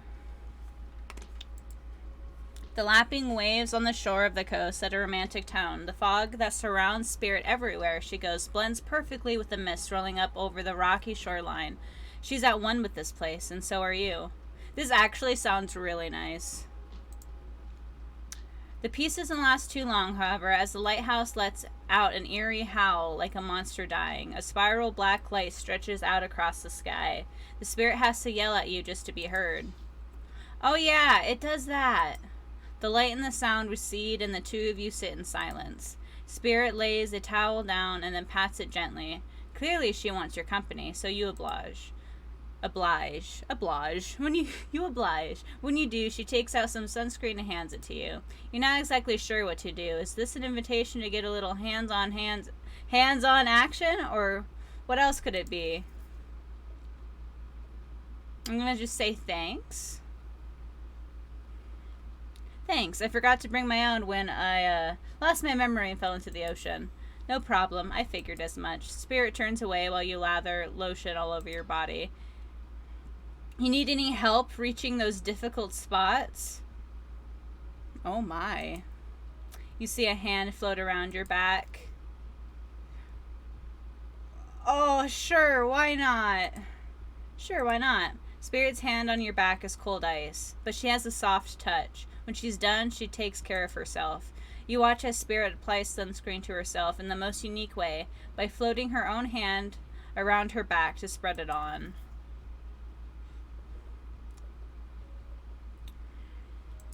The fact that your hand just floats out around you like that, you can reach things way easier than I can. It's almost like you're some kind of superhero.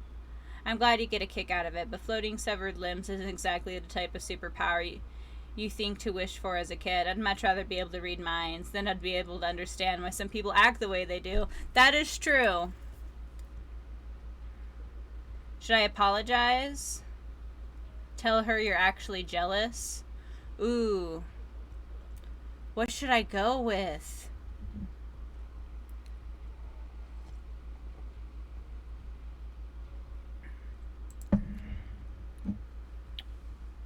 I'm truly sorry. I clearly hadn't thought through what your experience is like. Sometimes humor is how you deal with uncomfortable situations, but clearly you read the room wrong. I was just thinking what you must have gone through to end up like that. It had to have been horrible. It was worse than death. At least death ends, eventually. But I wouldn't want to forget it. It literally made me who I am right now. Truth is, I could pull all of these bits of glass that are stuck in my flesh right now if I wanted to, but I don't want to. Each shard is a reminder of what my father did to me, and what the world did to him.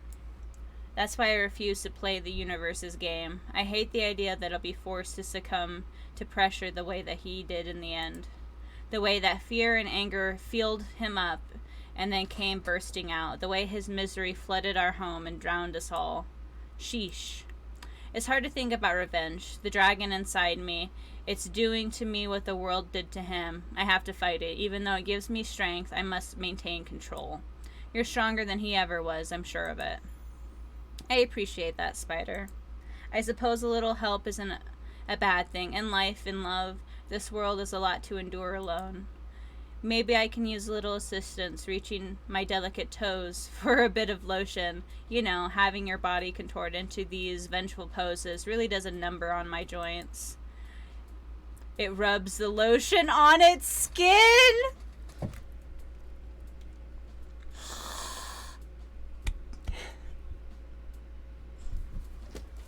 I'm done.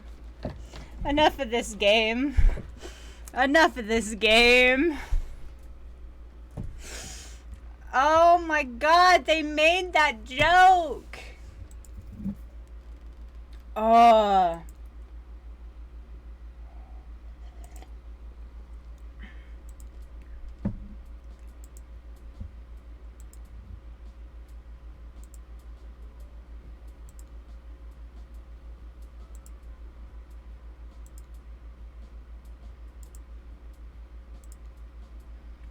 Well, I suppose that the lotion made it to where it's supposed to be going eventually. And you weren't too incredibly wasteful. I'm not a woman who believes in rushing through things just to get them done. If there is a next time, I'm sure you'll do even better. You look up at the lighthouse, its ominous dark form hovering above this moment between spirit and yourself. Evil as it clearly is, in this case, it does you a solid by blurting out another ominous moan and burst of black light that rescues you from this awkward silence. There's a ghost ship? From seemingly out of nowhere, an ancient-looking ship appears in the water. It glows itself, a thing of death, a spirit of a ship that once sailed these seas centuries ago. See, I knew you would have liked that, Potato. I'm just really surprised it was in the game. A tattered black flag whips in the ocean air above the ship as it careenes toward the shore. Before crashing on the rocks, it must have been drawn in by the lighthouse. You hear the distant shouting of sailors as the wooden ghost ship breaks up and sinks into the water. All right, it does that sometimes too. Should we do something? Nah, the sharks will take care of it. Within a moment, the ocean is quiet again except for the waves. Note to self, hungry sharks. But these time-traveling pirates, or whoever they were, you're half sure you saw one of those skull and crossbone flags, aren't the ones drawn here today. It's Wraith. He has emerged from the palm trees behind you. I didn't come here to break up your date or something. I came here for that. Wraith points to the lighthouse. It is indifferent to his attention. I've been seeing it in my dreams, shining in its strange light on me. I can't avoid it. Through woods and walls, nothing seems to stop it from reaching out to me. Duh, it's a haunted lighthouse. It does that to everyone at some point. You're no more special than me. Those dead pirates are what the mermaids saw washed upon the shore that one time. Ew. Mermaids, by the way, aren't even as close to as beautiful in person as they are in the movies. More sea witch than underwater princess, if you get my drift. That is true. That is 100% true. It's all a part of the vast conspiracy. An epic river of lies that runs beneath the island or something. I'm pretty sure I figured it out. The basics anyhow. If you come with me, you can get cut. Spirit waves her katana, nearly trimming a couple buttons off Wraith's tropical top. He takes the hint, backs away slowly. For the quiet guy, he never really shuts up. Okay, be that way. You'll see. Alone at last, tension broken, deathly moans quiet, and Wraith banished back to wherever he hangs out. You scooch closer to Spirit, breathing in the damp, foggy air that seems to emanate from her. It's not quite clear how the whole fog thing works, but you don't even care. You're feeling this moment. Spirit seems to be feeling it too. She stares to adjust her robe, and you get a peek at the bathing suit underneath. Oh my. For someone who seems intent on proving how little she cares about everyone else thinks, she puts a lot of work into getting into that suit. It's got straps for days. However, you're so focused on what's happening with Spirit that you don't even see the next interruption coming. Is it Trapper? Oh, okay. Burst in on you and interrupt whatever you were doing. It doesn't seem that they were worried they'd bump into much. We're here to make a very dramatic announcement. Well, technically, we're here to invite you to join us back at the beach, where we'll be making a very dramatic announcement. It's hard being producers and the hosts. Are survivors supposed to work in groups of 4? You're not wrong. When you arrive at the beach, you realize you were set up. Despite promising an announcement, Dwight and Claudette simply stand quietly. This isn't at all what was promised. I'm going to go ahead and save again. I don't want to do this. Get rid of that one. Wait a minute. There's no announcement here. But there is a me. You got mud in your ears, friend? I told you to get lost. Don't you see? Lost is what I am, and so are you. But I know the way out. I've got a map back in my secret lair, literally and figuratively. Yeah, I know the difference. That's why you should ditch Spirit and come spend the rest of the night with me instead. You've got a secret lair? Damn it. Who said anything about a secret lair? I've said I've got sap. Sap in my secret hair? There's a flap on my secret chair? Don't change the subject. Don't ask me what he's talking about. You're trying to make a mess of the first nice day I've had in I don't know how long, because it's not even clear what year it is, but in a while. I'm not about to be ditched for the likes of you. It's not me messing things up. Like I keep trying to tell you, it's this dang island. But I've come to accept a difficult truth. It's coming here. Well, I'm convinced that it's our fate. And it's not anyone's decision. It's simply the way it will be. And there's no use fighting it. What would you even know about fighting? All you know is hiding in your spooky little secret hair and crying like a baby while ringing your little bell. So don't tell me what I can and can't fight back against. I was born a fighter. A dragon lives inside me. I can't not fight. Even when all I might want to do is hide. Don't you see me in this giant hat? It's a metaphor. If I do have a fate, my fate is to win every fight that comes my way. Got it? Got it, guys? That hat is a metaphor. Folks.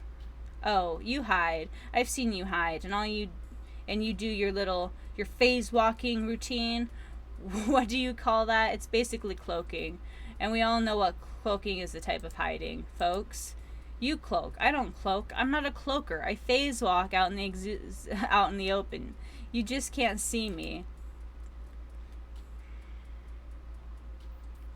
You have no idea what they're talking about, but this sure sounds like some video game community forum thread. Many if there's ever such a thing. Not that you know about that either. It sure doesn't seem like Dwight and Claudette are going to stop this, so it's on you. Ahem. I think I was brought here to make this choice, and I'm going to do that now. And I choose... When it comes down to it, neither of these two seems easy to love. I mean, damn, Spirit literally has broken glass shards sticking out of her. But she has a certain charm to her gloom. Spirit and I were actually having a nice time. Besides, if it's my fate to end up on this island, well, to hell with fate, really. And I really don't take this the wrong way, Wraith, but the amount of awkwardness you pack into a single day, no wonder you're so skinny. All that second-guessing yourself, you must burn a lot of calories. No offense taken.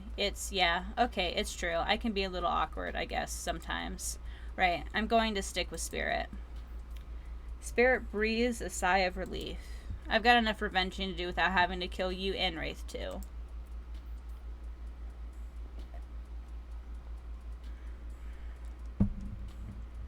A cherry tree?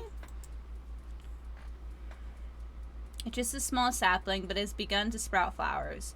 It doesn't make sense to see a cherry tree here, but in this place, it also doesn't make sense to see a ghost in a black bathing suit, so you just accept it. As Spirit steps up to the tree, a cold breeze pulls some petals off, and they come cascading through the air around both of you. Ooh, pokey catch.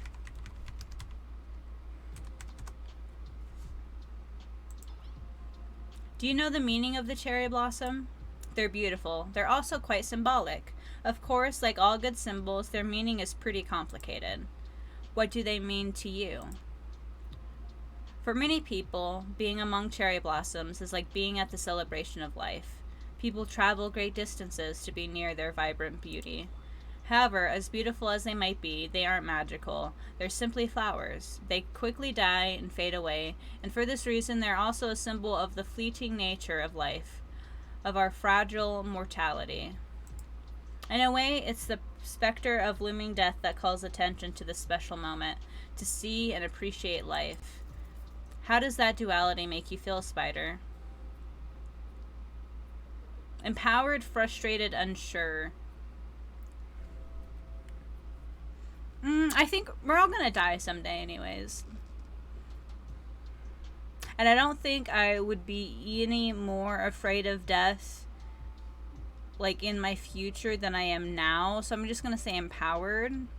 The knowledge that life and death are a cycle has always given me peace. Accepting the fleeting nature of life and the beauty of the flower in bloom allows me to appreciate the moment without being too hung up on what comes next. As you explain, Spirit's face begins to look sad to you. You're not sure why. It's not the happiest topic, life and death, but why should that matter? Oh, good job, Potato. And then it dawns on you. Spirit has been trapped in this ghastly state of death with no hope to cycle back. No rebirth, her moment of blossoming life long gone. That scary time of death and decay that comes after the good part. That Spirit's eternity. I feel like an idiot. I wasn't talking about you. I wasn't even thinking about you. You just answered from the heart. I can't let that bother me. Our priorities are not the same. I have my mission.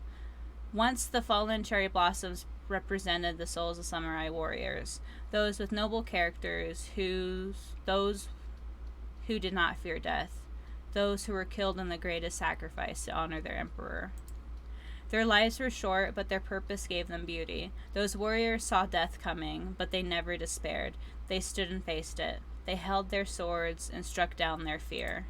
But despite the samurai spirit that lives on in me, in my noble bloodline, my life has ended, but my death continues to stretch on.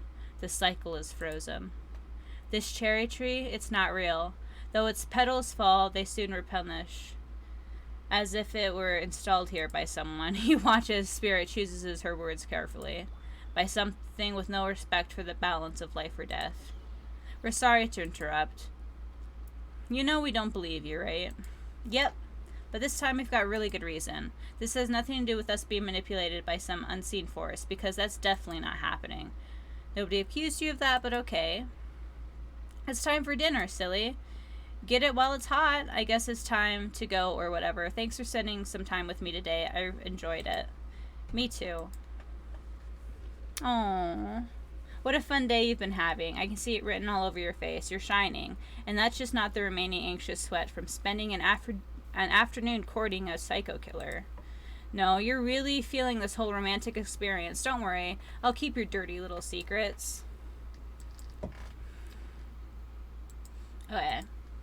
So now we're going to go back. I think this part is the same until you get to the part of who you're going to decide, you know, and then there's all of the stuff after the game. So I think I'm going to basically just like speed run this little part until we get to another important segment that the story will change.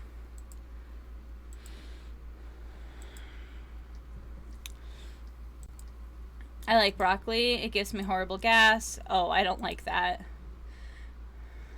It's awesome. Dinner will be served shortly, but certain power brokers would like to know about your day. Nothing is not an option. Be coy.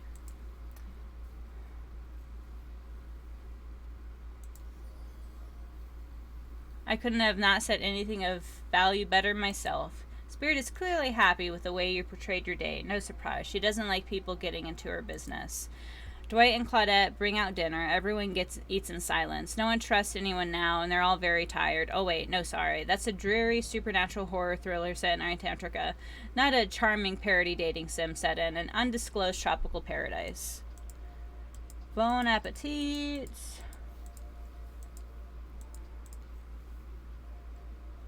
What would you like to say to the servants? Thank them.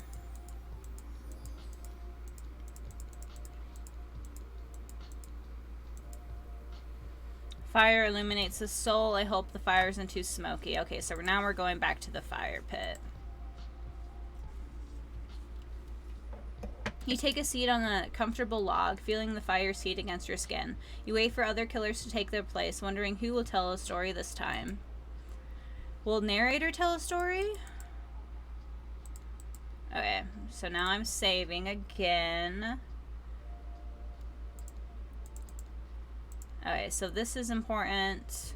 I didn't want to get rid of this one, so I'm gonna go through this one again, and then I'll start saving and get on this side. I'm just making a mental note for myself, so when I go back and we try to do Wraith and Trapper, that I know where those save points were.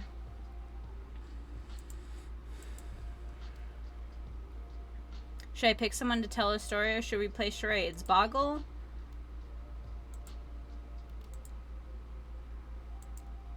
Try not to bore us. Don't speak for me, Huntress.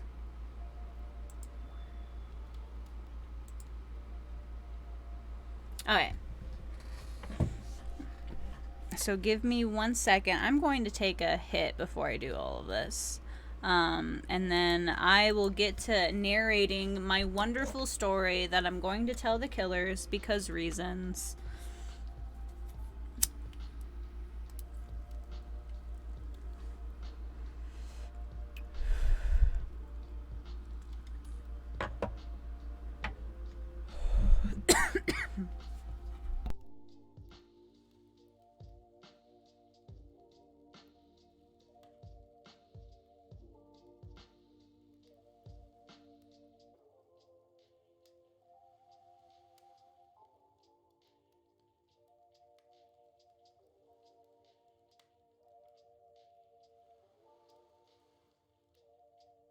Okay, so we are back.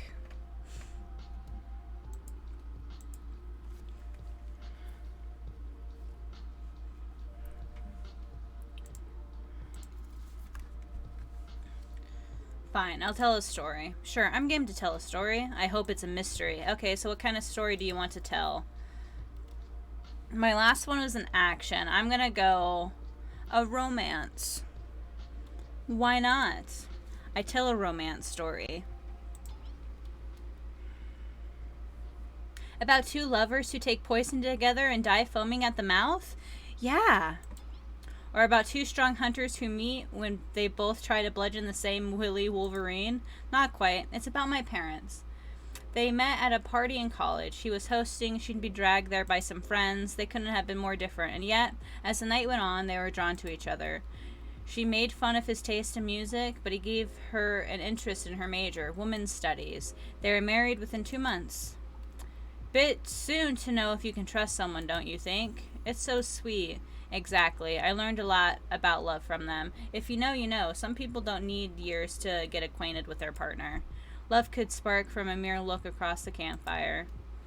Now you've gotten their attention. Each killer is furiously attempting to catch your eye from across the fire pit, except for Trickster, who has wandered over to the bar and is loudly playing his own music on headphones to drown you out.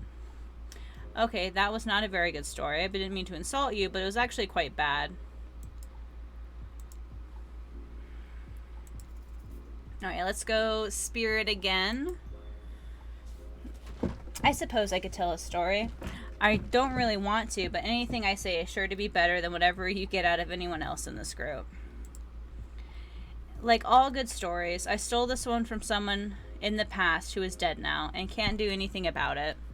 Fair enough.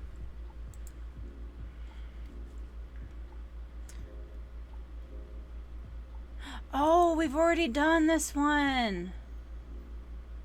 We did this one.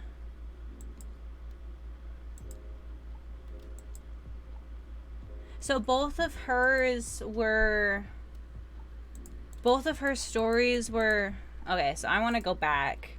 Since we've already seen this one, I kind of want to do a different one. Let's do Huntress's, because we didn't get to see her second story, I don't think. Obsessed much? Achievement unlocked. Hey, I did it. Tell a story. Romance.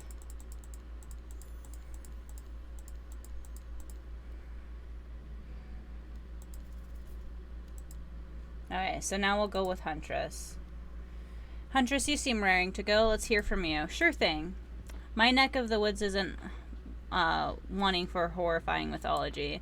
Mother once told me a story of a young man who was traveling back home after the war. Which war? Doesn't matter. I just want some backstory details to paint a picture.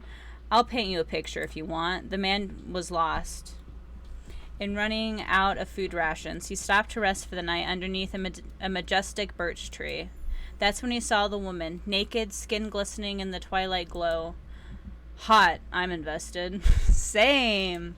They sang a haunting melody as they made their way downhill towards the inviting lake. Enchanted by the music, the young man followed the parade of beautiful women until they stopped in a clearing next to the water. They turned to him and smiled. One woman with long red hair stepped forward and reached for his hand. The others began to play music. Flutes, lutes, tambourines, the melody was intoxicating. The man's feet began to move beneath him. He was dancing, moved by the magical music of these mysterious women. Twilight darkened into night, and the man grew wary. But when he tried to still his moving feet, he found that he could not. Help, I cannot stop dancing, he cried to the nearest woman, a slender woman with green hair. She drew near to him, and he saw her features distorted into something horrific. She was bloated, an eye hanging from one socket, skin the color of algae. Ew, a russelka? I don't even know what that is. What is that, a russelka? Her true self. You'll never stop dancing, she screeched at him. My sisters and I were drowned in this lake by men of your regimen. Consider this your punishment. The man cried out, but it wasn't me. Someone must pay. Oh my God. And so the man danced and danced until his bones broke and his heart gave out. The dance of death. A silent beat as everyone takes in this macabre ending.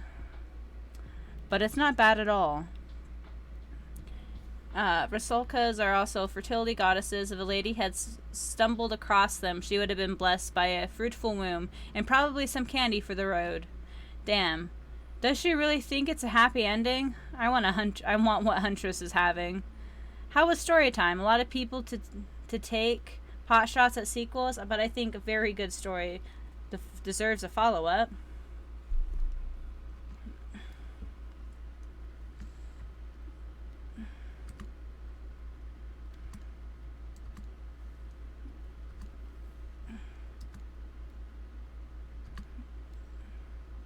Okay, we already did this one.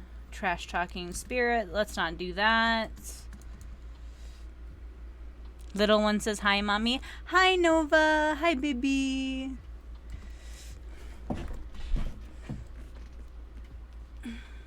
I'm so over that. Don't you get it? Society wants to trick you into fighting each other so that corporations can swoop in and sell you fake solutions to all your fabricated problems. You're not wrong, spirit.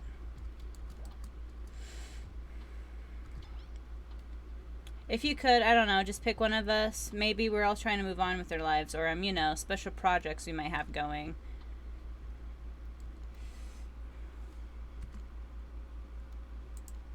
Okay, so save. We both are watching you? Oh no. Okay, so we're gonna go with Spirit again. Spirit? Oh, you picked me. Yay! Sorry, that was rude of me. I despise phoniness, so I should be honest with you. You make for interesting company, and I love the idea of winning over these other killers at all costs, even when I hate the game and the prize, but I've had a long day. Floating, subverting expectations, grinding my teeth as I imagine sweet revenge. It takes a lot out of me. This is something you've got better than you do. See you at the bar, I guess.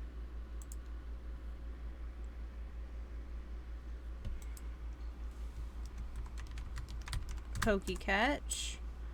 You arrive at the bar to find Dwight and Claudette both holding cocktail shakers surrounded by a bevy of bottles for assorted boozes. Who's ready to get wasted? Well, I don't drink, so not me. You really don't drink ever? Is that like because it would just fall out of a hole in your stomach thing? Or I don't drink alcohol because alcohol is poison of the body and the mind, and I don't need to act like a fool to have a good time. Then why did you choose a mixology lesson as your romantic nighttime activity?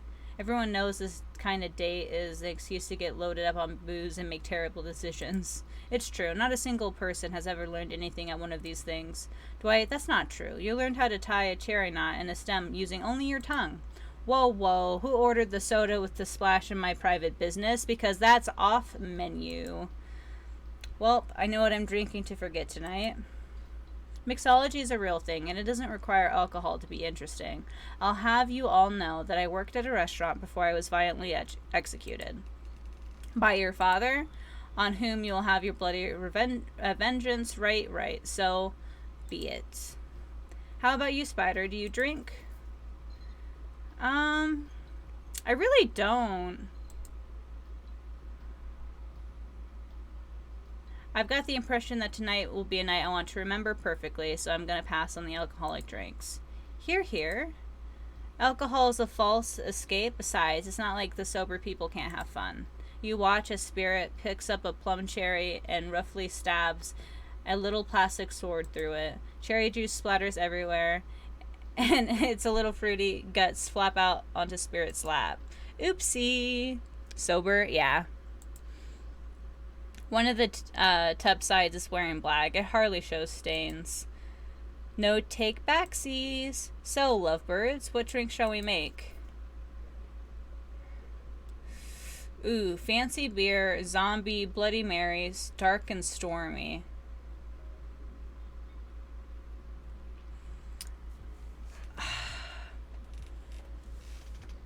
I'm gonna go with a Bloody Mary. Dark and stormy? You want a dark and stormy?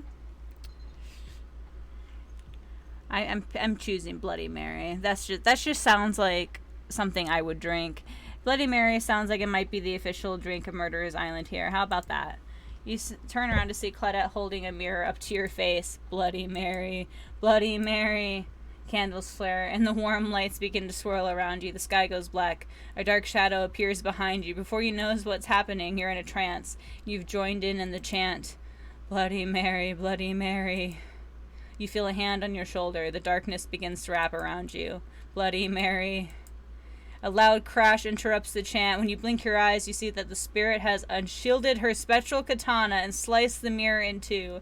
Shards stick out of the sand at your feet. Excuse me, what kind of asshole goes and summons a new ghost when they've got a perfectly good one with them on a date already? I'm sorry, I don't know what came over me. Typical, they all say that, don't they? Amen, sister. I'll just have a Sprite. You see the dark form of Bloody Mary herself flying to the sky, joining an approaching storm cloud that's making its way in the form over the ocean. Before you can pivot into a different drink suggestion, lightning strikes a palm tree on the beach and immediately starts a fire. The activity ends abruptly as Claudette and Dwight usher the two of you away from the bar. Oh, look how scared she looks! The gang's all together again in the volleyball court. Seems like only yesterday you were sitting on the sidelines watching everyone get sweaty. That's because it was, oi. Feels like I've been here a lot longer than that, actually. It's so late and the sun is already beginning to rise. Better get this over with quickly so that, you, can get some beauty rest. I do not recommend the eternal damnation of perpetual narratordom. Good thing you've already used your time well since then.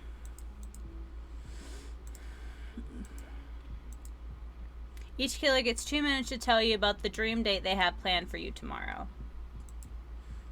In no particular order, which is weird to mention, right?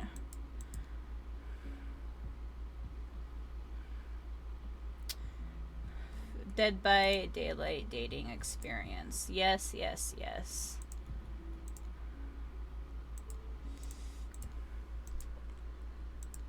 So, Spider, you were thinking of picking me. Well, this is your final warning. Pick me and be punished and rewarded? Tomorrow will suck, probably.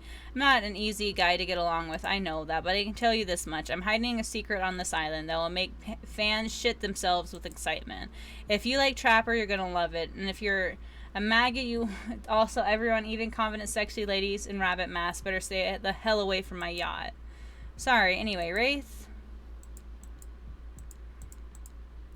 considers this for a long moment. Too long. That's fine. Tomorrow we will have to find my bell, and then I could finally tell you about what I've been working on. It's going to be really special. The kind of thing where we're really ready to bond. Go on a real date. Wraith nods, proud. Great Huntress.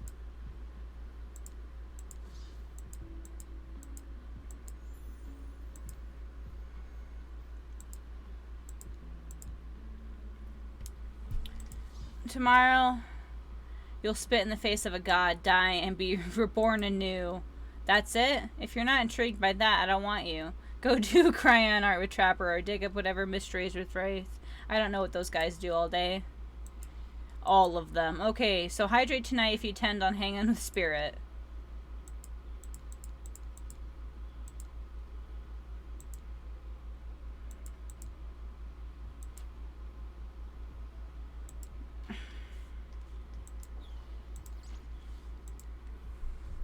Okay, so now...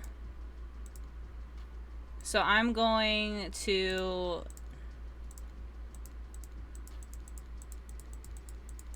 Because it's dramatic. Okay, so let's see. Who should we...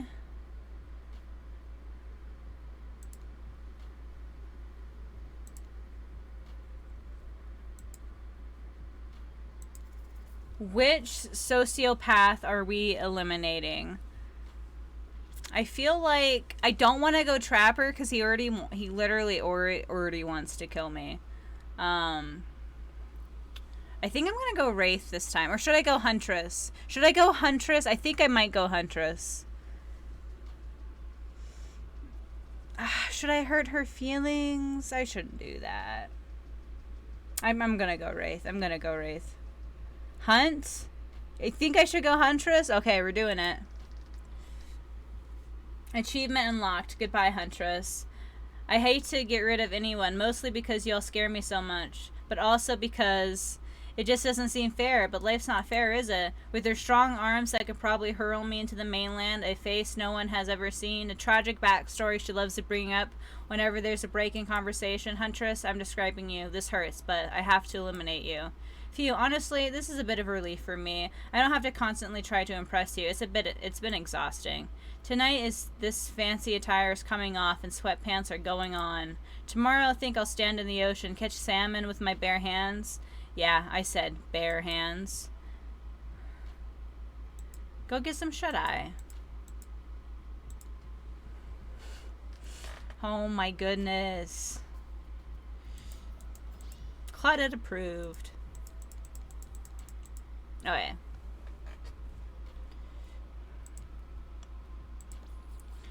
Huntress's eyes are filled with anguish. The bunny ears on her mask have dropped.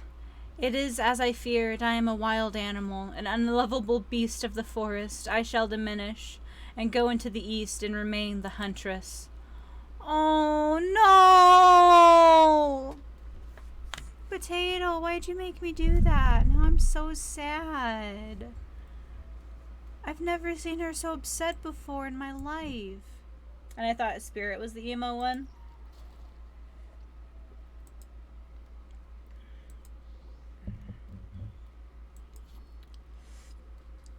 How would I say things are going? It's a matter of perspective. If Spider's goal is to impress me, things are going poorly. But if Spider's goal is to get themselves killed, they're doing an amazing job.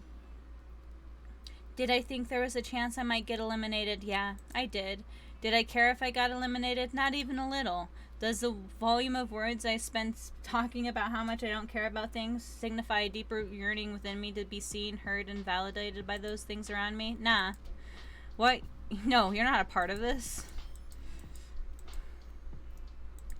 Okay, get out of here, trickster.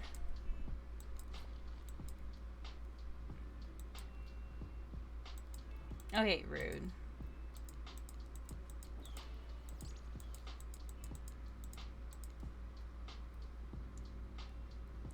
Watching Huntress get eliminated was the first time in this unending spiral staircase of pain that is my life. Oh god.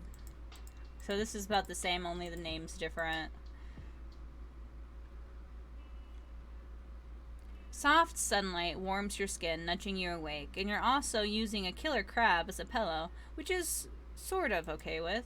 What's that? You don't know about the killer crabs? Oh, right. You wouldn't...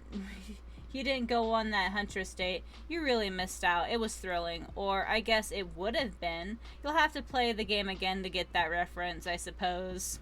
I like that. You pull on your beach attire and splash water on your face. Dwight and Claudette approach. Is that the look of their... is that look on their face excitement, terror? You notice your stomach flutters butterflies. Someone's in love. It's time.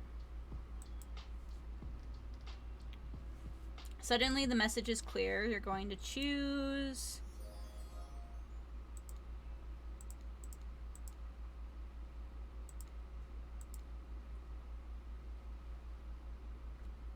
Just a little hint for you going forward. Don't try to go all the way with a killer who isn't into you. Relationships are two-way streets. If you don't have the green light in the other direction, you might end up in the friend zone. Where do you think you are exactly? Dead by Daylight doesn't do friends. There are killers and there are survivors, and I'm afraid we can't say more. Okay, so who's into me? Well, I've never seen Spirit open up to anyone like she's opened up to you. But thankfully for you and for us, that's in a different type of game. So you're ready? Of course not, but too bad we're on a schedule. Okay, so I'm saving here now. If I...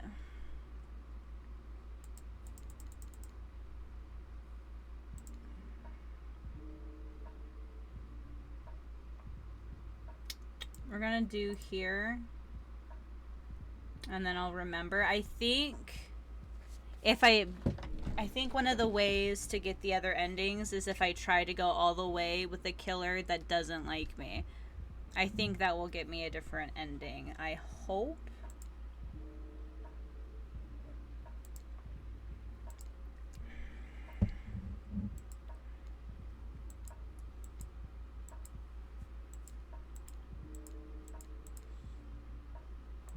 Okay.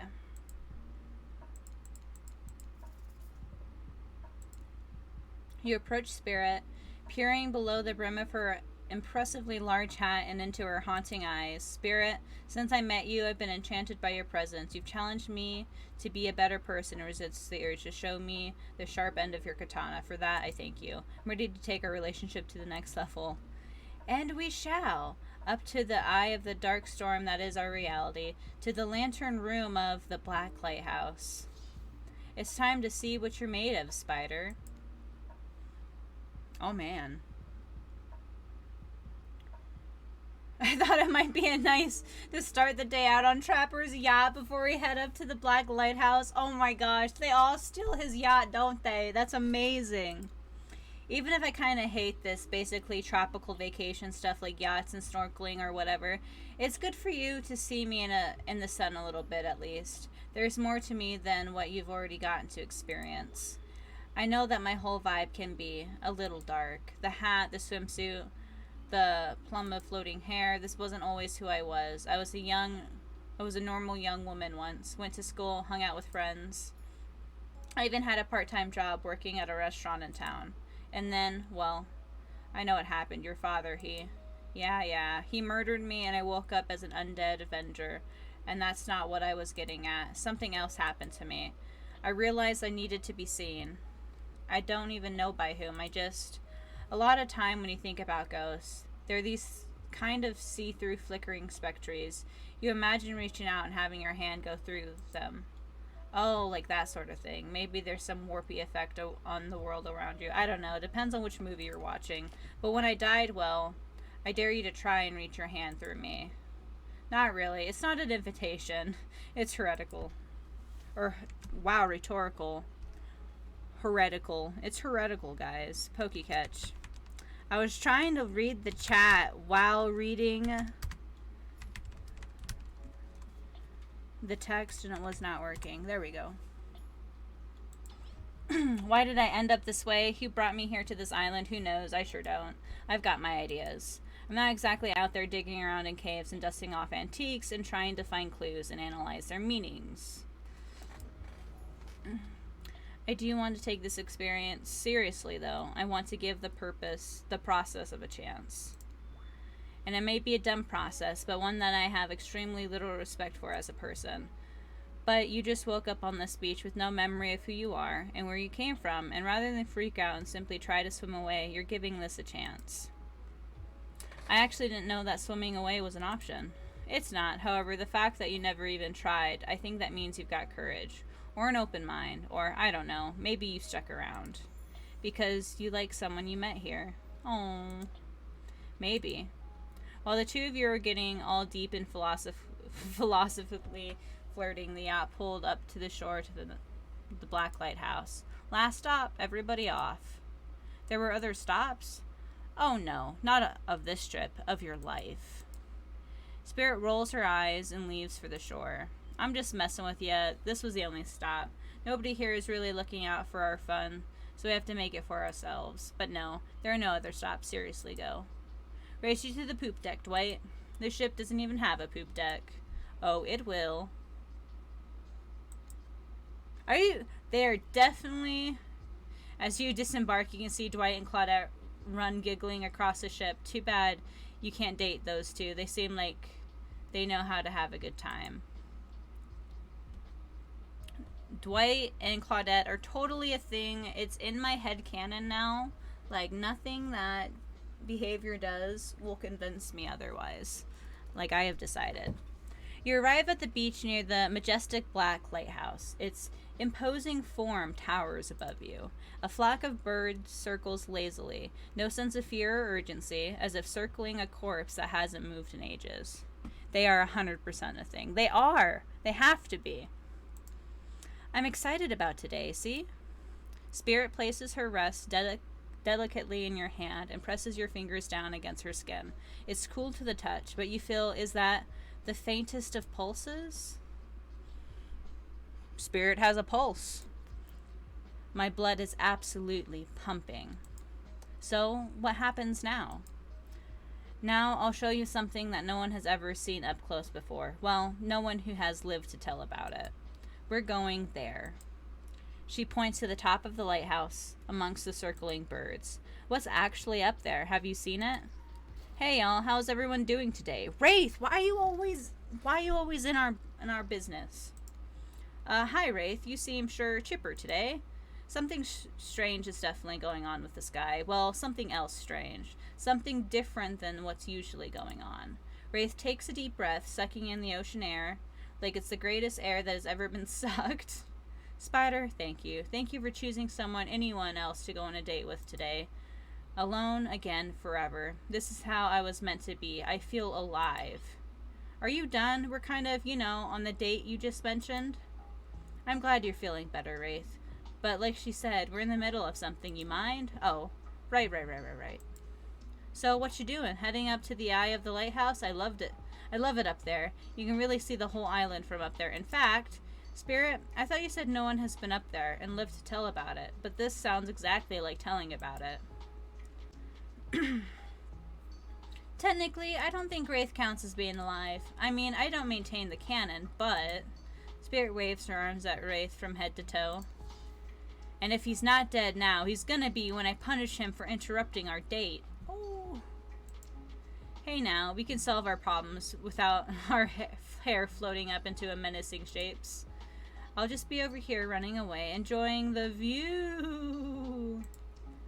I think Wraith was kidding about that whole being up there. Honestly, the view isn't even of the island, which you can see is mostly ocean. On account of it being, a lighthouse. Fight. I know, right? Well, yeah, because it'd be two undead beings fighting each other.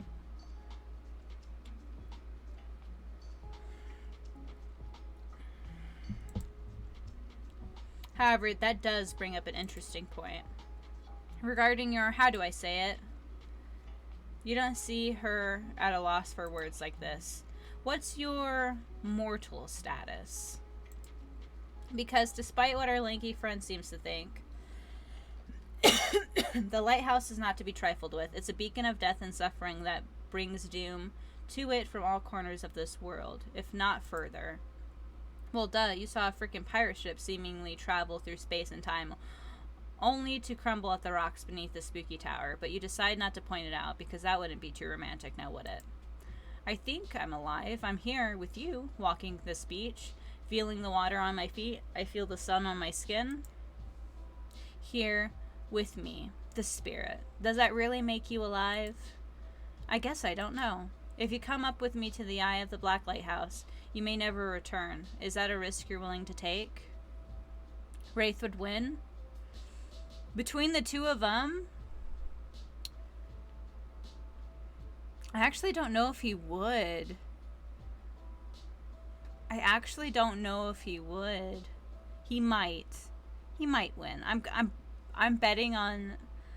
That's hard though, because I literally love both the Wraith and the Spirit. I was so excited when I found out those two were in this game specifically. The Huntress I really didn't care about. The Trapper, I knew Trapper was going to be in the game. It's literally their character, you know. But, oh, I'm going to go with Spirit. Because we have something. I won't deny it. I feel it. And I'd hate for you to simply turn to ash. If we were to commit right here and now to figuring this out as friends, we could put that risk off for another time. Just be friends? Ouch. Is this her way of letting you down easy? I don't know if I want that. Friendship. I want you. That's why I chose you. I can't decide this for you. I can only warn you that it might not be safe. You might die up there, and there's nothing I can do about it.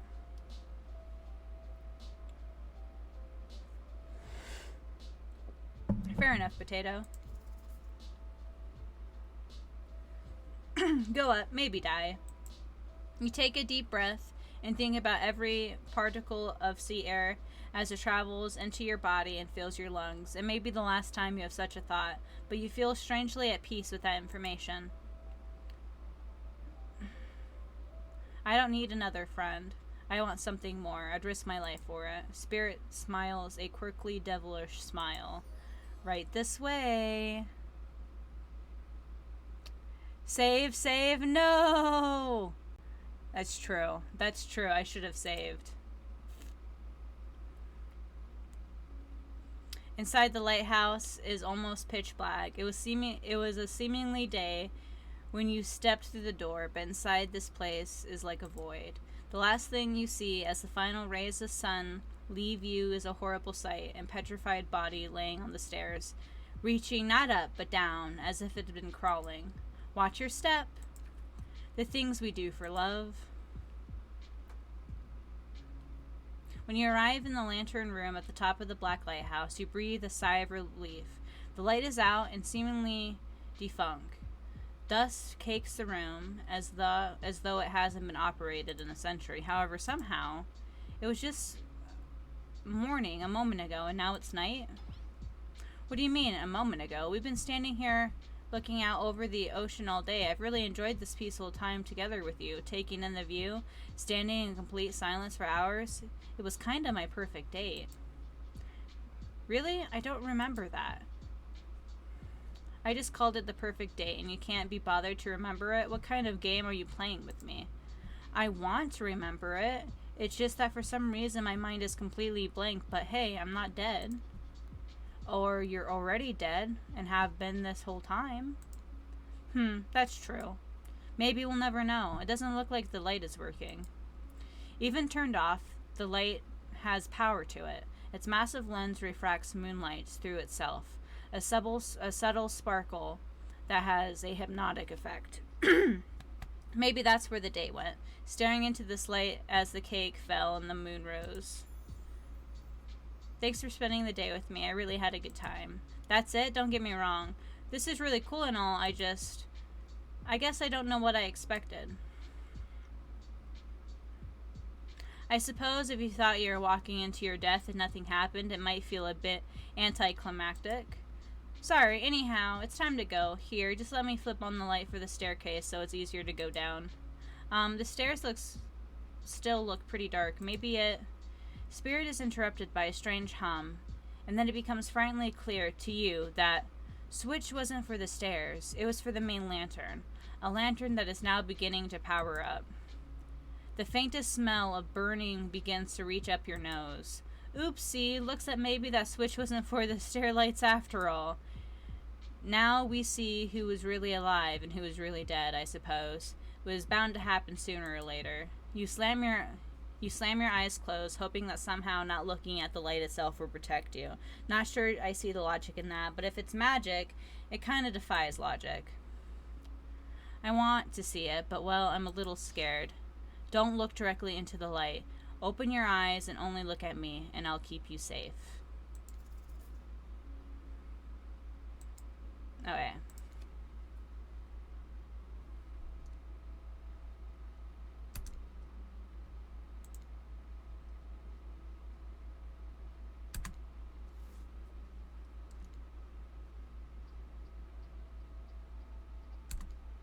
I'm doing good.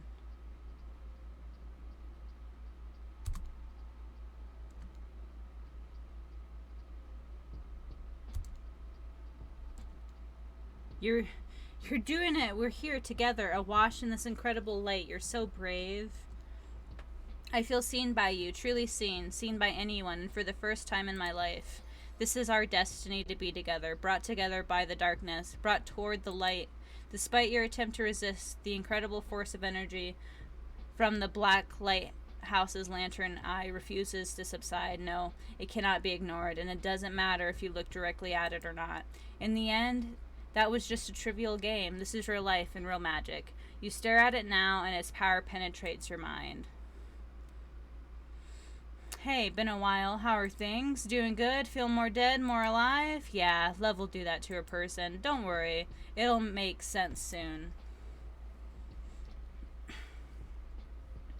You wake to hear Spirit's muffled voice. You've got a terrible taste in your mouth, like burnt hair. The air feels damp and smells like ash.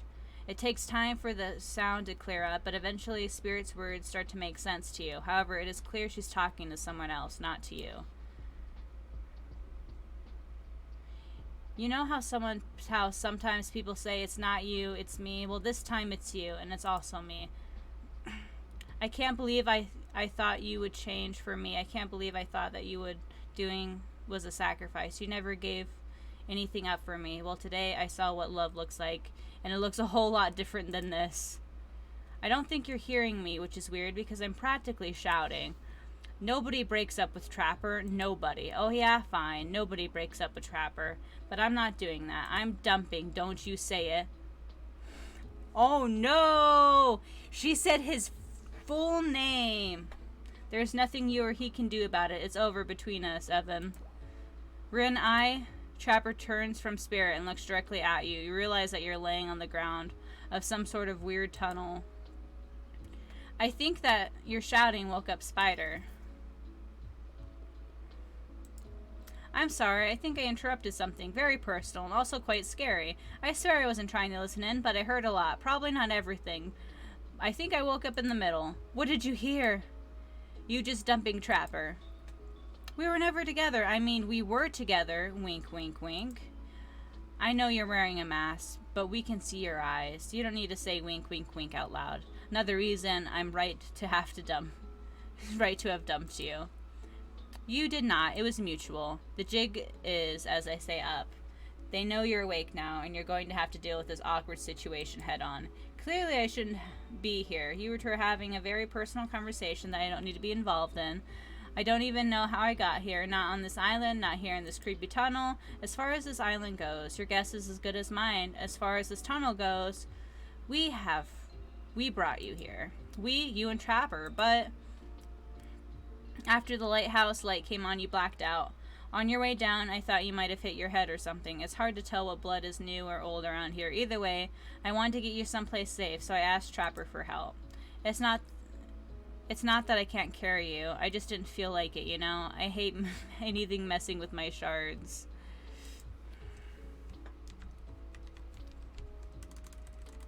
Pokecatch. If you guys want to get yourselves a starter, hit Poke Start to get yourselves a starter. Trapper, on the other hand, loves nothing more than having an unconscious body draped over his shoulder. I could have asked Claudette or Dwight for help, but I don't trust them. But you trust Trapper?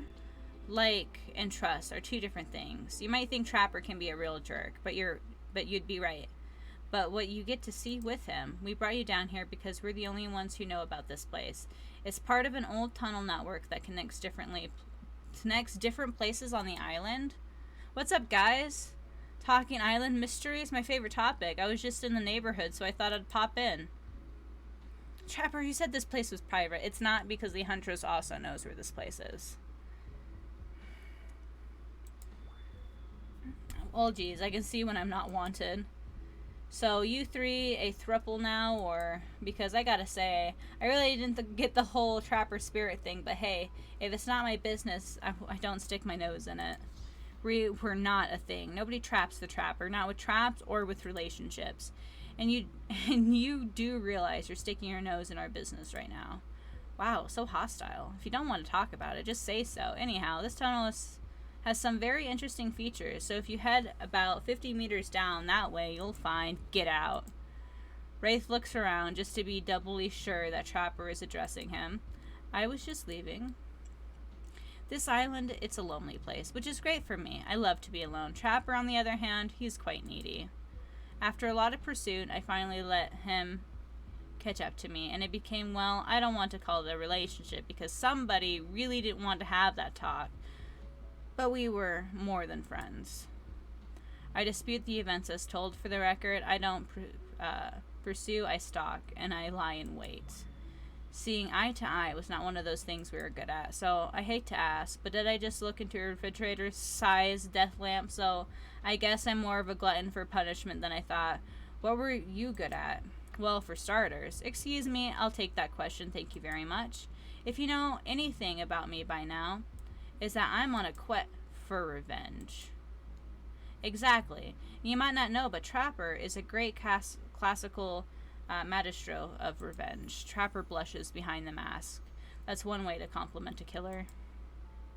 Revenge against friends who had turned their backs and betrayed him.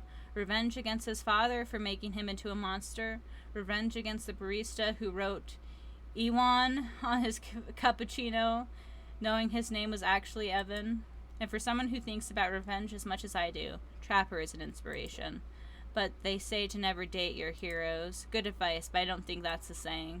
And then you come along, Spider. You showed me that it's okay to be lost, to feel pathetic, to push on when you have nothing real to offer anyone.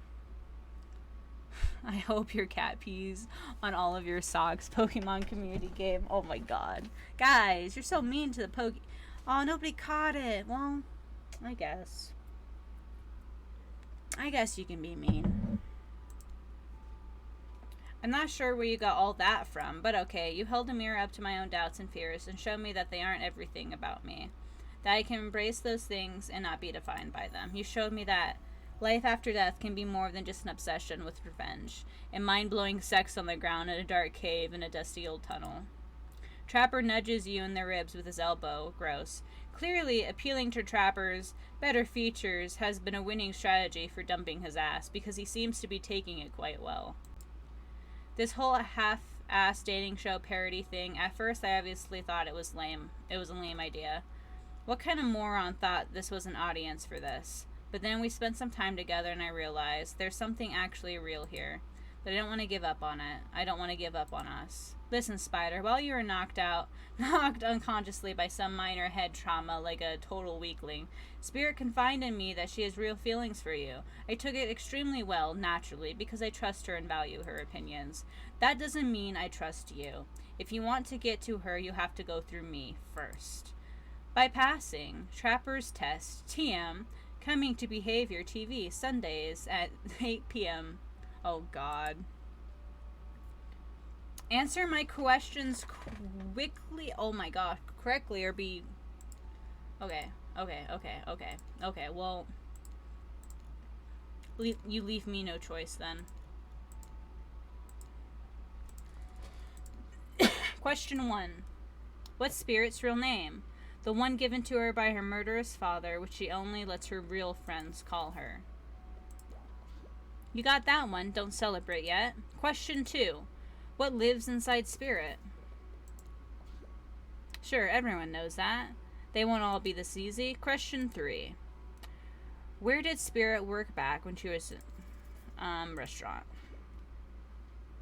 I know. To think I would date a waitress. Don't tell my father I ever mingled with a help like that. He would be so disappointed in me. Question 4. What's Spirit's favorite color? Oh, shit. Was it red? Was it black? Yes. You got this, Spider. What's worse than being dead? When I pitched Trapper's test to the students at Behavior, they told me there was no room in the budget for a new car to be given as a final prize for winning. So I killed them all, right there on the spot. While killing them, it didn't solve any of the budget problems, but it sure did feel good. I'm telling you this, A, to brag, and B, to explain that the only thing you're going to win from me is saying, congratulations for passing Trapper's test. Now, that was some huge challenge. I mean, the woman obsessed with a giant light that shines in the dark has a chip on her shoulder about being seen. Go figure. You probably guessed. The rules are rules, even if I literally just made them up. You got it right. So I guess I approve of you dating Spirit, or whatever. I never really cared in the first place. I was just hoping you'd slip up and give me an excuse to wet my blade with your blood. Maybe I'll find a reason tomorrow. For now, you two have fun. Wink, wink, wink. Trapper out. I'm sorry you had to endure that. What, 5 measly questions? It was nothing. Not even that. As ridiculous and unnecessary as it was, the whole thing. Waking up in a random tunnel and overhearing our argument, the news that Trapper and I had something going on, and the stupid quiz, all of it. Especially the whole Trapper out catchphrase. It's only because I actually like you. None of it would have happened if I didn't. And I like you too, Spirit. Please, call me Rin. Rin. I don't really feel like our lighthouse experience was complete, so there's something else I wanted to show you. Alone up in the lantern room of the tower. Get your mind out of the gutter, Spider. It's not that kind of game. You sure, though? What's that? Hold on a moment. I'm being told, wait. It really is that kind of game. Disregard the gutter comment. Come back up there with me. There's no place I'd rather be.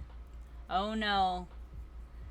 You're excited to return to the lantern room of this lighthouse, despite all the drama and worry that was previously a part of this place for you. More importantly, you're excited to be here with Spirit, which makes it all the more crushing. When you're interrupted by the arrival of Claudette and Dwight. Come on, now!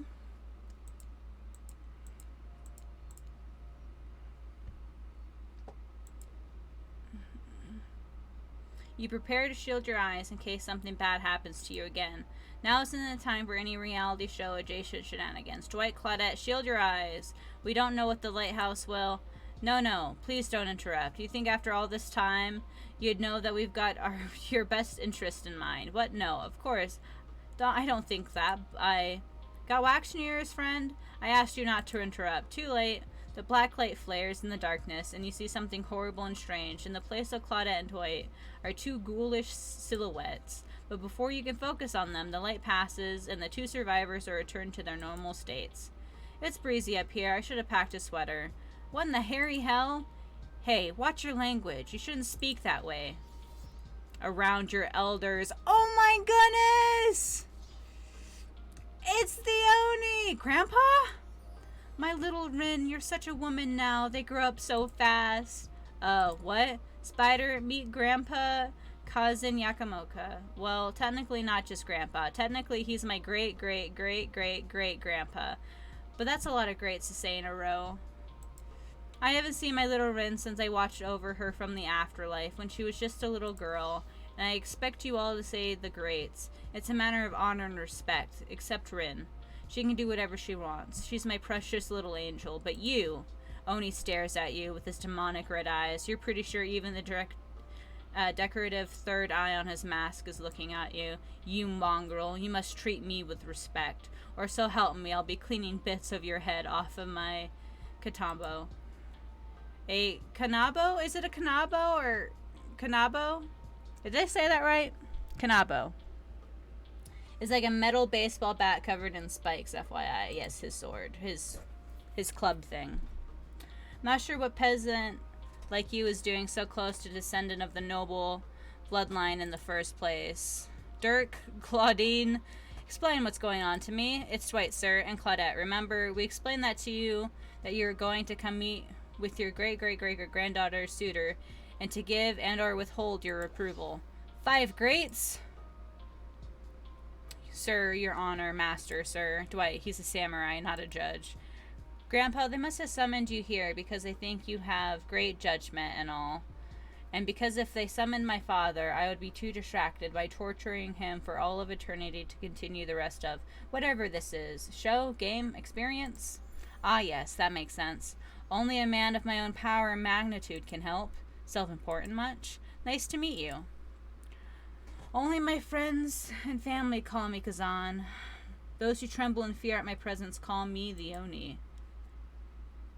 You're seeing a serious resemblance to Trapper, not only in the sheer size of the man that Oni is, but also his attitude. Apparently Spirit has a type. You sure you can or want to measure up to that?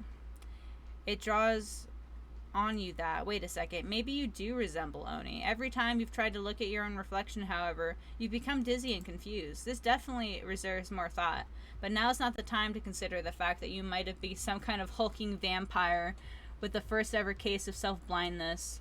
There is a massive samurai mad-dogging you from 2 steps away. Well, you don't scare me at all, so I'll stick to Kazan. Peasant, I realize the true purpose of my visit, to extinguish your light. Oni waves his katana in the air at you menacingly. Like great-great-great-great-great-grandfather. Father, like whatever great-granddaughter, apparently. Hold up there, Grandpops, not so fast. You're only supposed to kill them if they deserve it. First, you need to get to know them a little better. Young people these days, always wanting to kill people, insisting they must deserve it. Back in my day, you did what needed to be done because your nobility depended on it. In this day, for such an imposing presence, he sure is giving off serious old man yells at cloud vibes. You see, when I was a young man, we didn't have foreigners in our land. Didn't need 'em. We had an abundance of culture already. A little too much, if you ask me. But I didn't make the rules. The rulers did. Exactly how it should be. Literature, art, commerce, theater, fashion, poetry, puppet shows, ghost stories, courtesans, gambling, fighting, fine dining, fast food, public executions. What were we talking about? Spirit giggles at her great, okay, I'm not saying all of those every time. At Oni's forgetfulness. You wonder, does she even like this guy? Sure hates her father, so listen up, old man. We don't have the time for you to list off every activity available to the samurai in the entirety of the Edo period. Silence, peasant. You're showing your ignorance. Samurai were forbade from many activities that didn't befit the Bushido code, such as attending certain theatrical performances, for instance. Sometimes, however, a samurai would put on a disguise in order to seek out entertainment. Now, I'm not saying I did that because I had honor and a body built like an entire castle that is quite hard to hide, but clearly you have neither my honor nor my physique. You don't even know about the ins and outs of the shifting rules of traditional Japanese samurai etiquette, you fool. Rin, what would you want with such an uneducated admirer as this?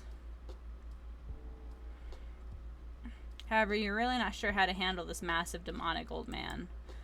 Oh wait, I get it, sweet Rin, my beautiful descendant. You invited me here to do what you're too kind to do. Bash this jerk's head in. Claude, Doris, fetch my... Rin, wrap your robe around this mongrel's hands and hold them still. We'll splatter their brains on the beach together as a family. Grandpa, no, that's not why I invited you here at all. In fact, I didn't invite you. Claudette and Dwight did. Haha, yes, sure. Wink, wink, wink. This whole saying wink out loud thing is getting out of hand. Him and the Trapper really do have a lot in common, don't they? I swear, a spider has a good soul and the heart of a warrior. They fought for my love in their own way, faced down death more than once, and put up with their fair share of nonsense. Nonsense which seems to be endless. Can we, I don't know, wrap this up already? Of course, of course. Who am I to expect anyone to wait around for my approval?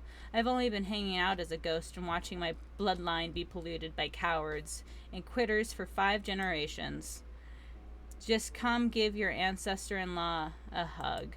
Sword drawn, Oni beckons you closer. Ooh. Pokey catch.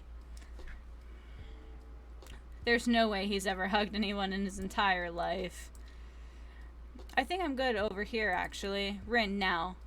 Push them my way and I'll split them in half. The sacrifice of this usurper to the Yamako bloodline will surely bring us back to life and send us back to the course of honor. You're so silly, Grandpa. We both know that only one sacrifice can get our family back on track. Revenge on my father, your great-great-great-great-grandson, traitor to the Yamako name. The lust for violence in your voice, it fills me with cheer. I'll never forget who I am. I suppose, if this is the person you want to be with, to go on your journey of bloody revenge with, I should trust your judgment. The strength inside of you blooms from the same cherry tree that was planted centuries ago by our shared ancestors. And if Spider ever treats me poorly, you have my word on our family's honor. I will wield my katana and gut them like a fish. Oh my. A tear rolls down from behind the Oni's demonic mask. You're sure you want to marry into this? At least one word of advice, my dear girl. The father stuff, don't forget it, but maybe stop focusing so specifically and obsessing on it. What he did, it was awful, but it was already done. Do something for yourself now. Just my 2 cents. Be well, Rin. Yes, I caught it. I will see you again soon. Now let's go, servants. Clint, Danance, return me to the stables. I assume my dragon has been fed and tended to. Yes, sure. I swear, this is still a little better than dealing with Trapper's dad. I'm sorry if I was disrespectful of your great-great-great-great-great-grandfather. He seems like a very special man. I realize I will never measure up to someone like that, a warrior with a hell of a fashion sense. I mean that mask. Don't worry, I would never expect you to. Nor want you to, really. If all I wanted was the biggest bird alive, I'd be down in Trapper's Cave right now, avoiding his vintage bear traps. But that's not the life I imagined for myself. This sense of abstract duty, anger at the world changing around me, a lust for blood, that's no way to live. And yet, as you know, this is the Yamako way of life. Forever, I'm cursed to battle against the dragon that lives inside me. Or alas, maybe I was until now. Call me the Dragon Tamer, baby. Oh, man. Oh, no. You haven't won this game yet. Please don't ruin it. Sorry, I have no idea where that came from. I think we've spent enough time in this lantern room. We should get back to the beach. The moonlight sets a romantic mood as storm clouds roll in and surround the black lighthouse. You know, the sun might have set, but if we waited long enough, it will rise again. Oh my! Spirit removes her sheer robe, showing you her strappy black bikini. Her pale skin glows under the light of the moon. Maybe you should help me get a head start on applying tomorrow's sunscreen. Again, I mean, yeah, of course. Last time was, well, I definitely felt more connected to you afterwards. To be totally real with you, I kind of just asked you as a goof, but I really enjoyed it. I swear, though, if you ever tell anyone about this, I will not be labeled a foot freak. Not that there is anything wrong with feet, it's just that something about that kind of really gets people talking. Steady, steady.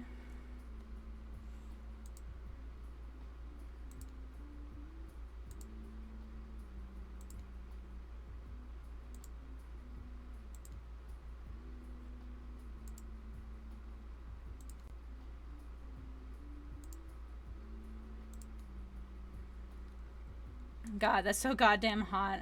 I love feeling your hands sliding up and down my feet and between my toes. My skin has never been more moist. Ew. Get up here right now. Oh, look at that face. Oh no, Potato, you asked for this. Before you can find a towel to wipe off your lotion hands, Spirit grabs you and pulls you in close. Her lips lock to yours. They're surprisingly soft and warm. The sensation is incredible. Clouds cover the moon, and you find yourself on a beach with Spirit in complete darkness. You can feel the narrow straps of her bathing suit come undone and come to life, snaking through the air, wrapping around your body, lifting you up off your feet. Come here, you. So this is what it feels like to fly. As Spirit pulls you close, you feel bits of grass plus press into your flesh. Pain and pleasure mix and wash over you like the ocean, salty air stinging your skin as you writhe against your undead lover. The lighthouse howls. In the darkness, you're pretty sure that Spirit lets the dragon inside of her take over. Yeah, what Nightbot said.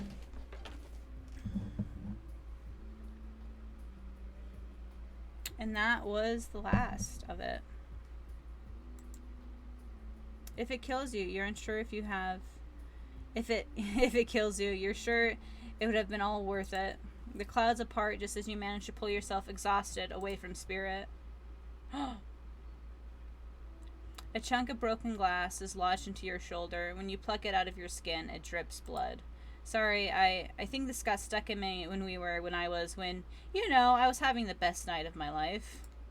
Spirit drags her fingertips over the sharp edge of the glass shard. Consider it a memento. I've got plenty more where that came from.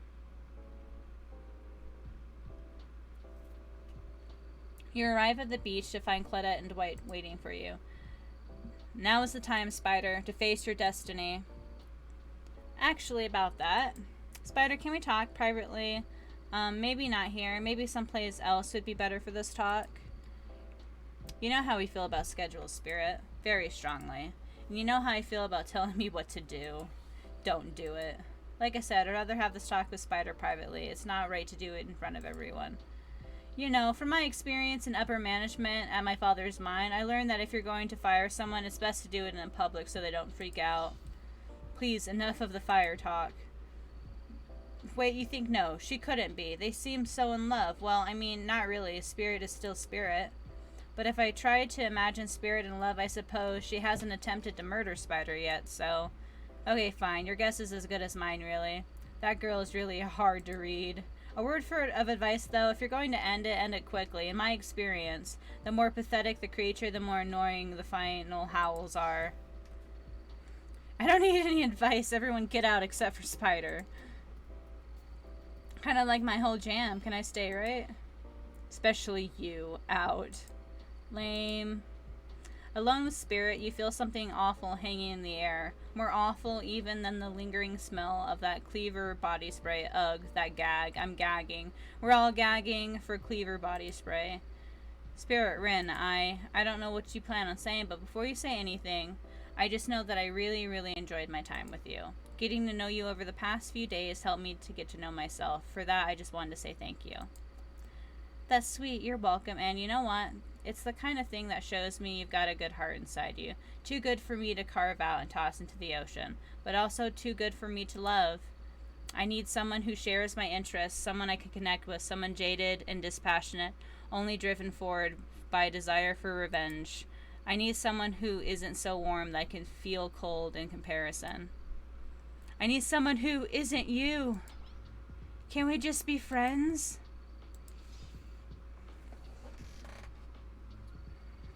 Before you finish that, just know if we're not friends, we'll probably become enemies and I will destroy you. Friends it is. I'm glad to have you here for me when I need you, but also not too close to me when I don't. So yeah, I'll see you around. Spirit starts to leave. Wait, what? That's it? That's how it ends? You're just leaving me here?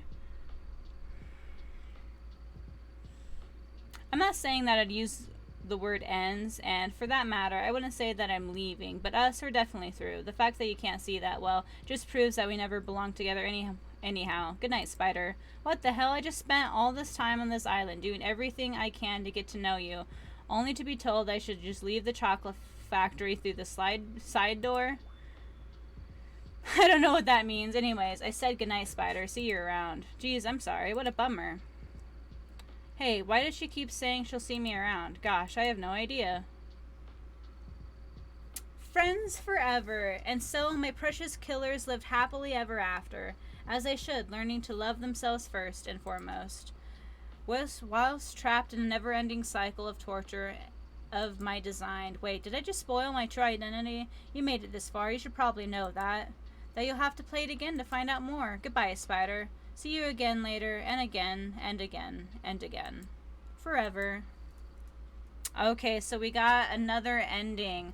I'm assuming that was the good ending, because she didn't kill you. But she also made us a friend, so I'm thinking there's another ending for Spirit. Okay, so while we're watching this, I want to pull up my Steam achievements.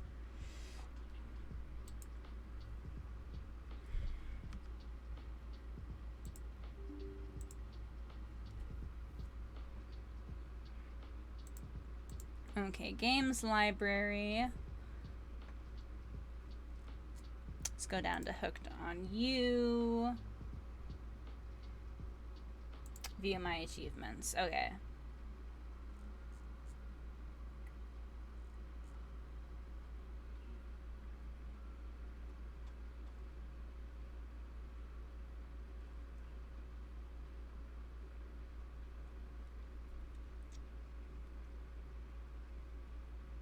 Alright, so I got the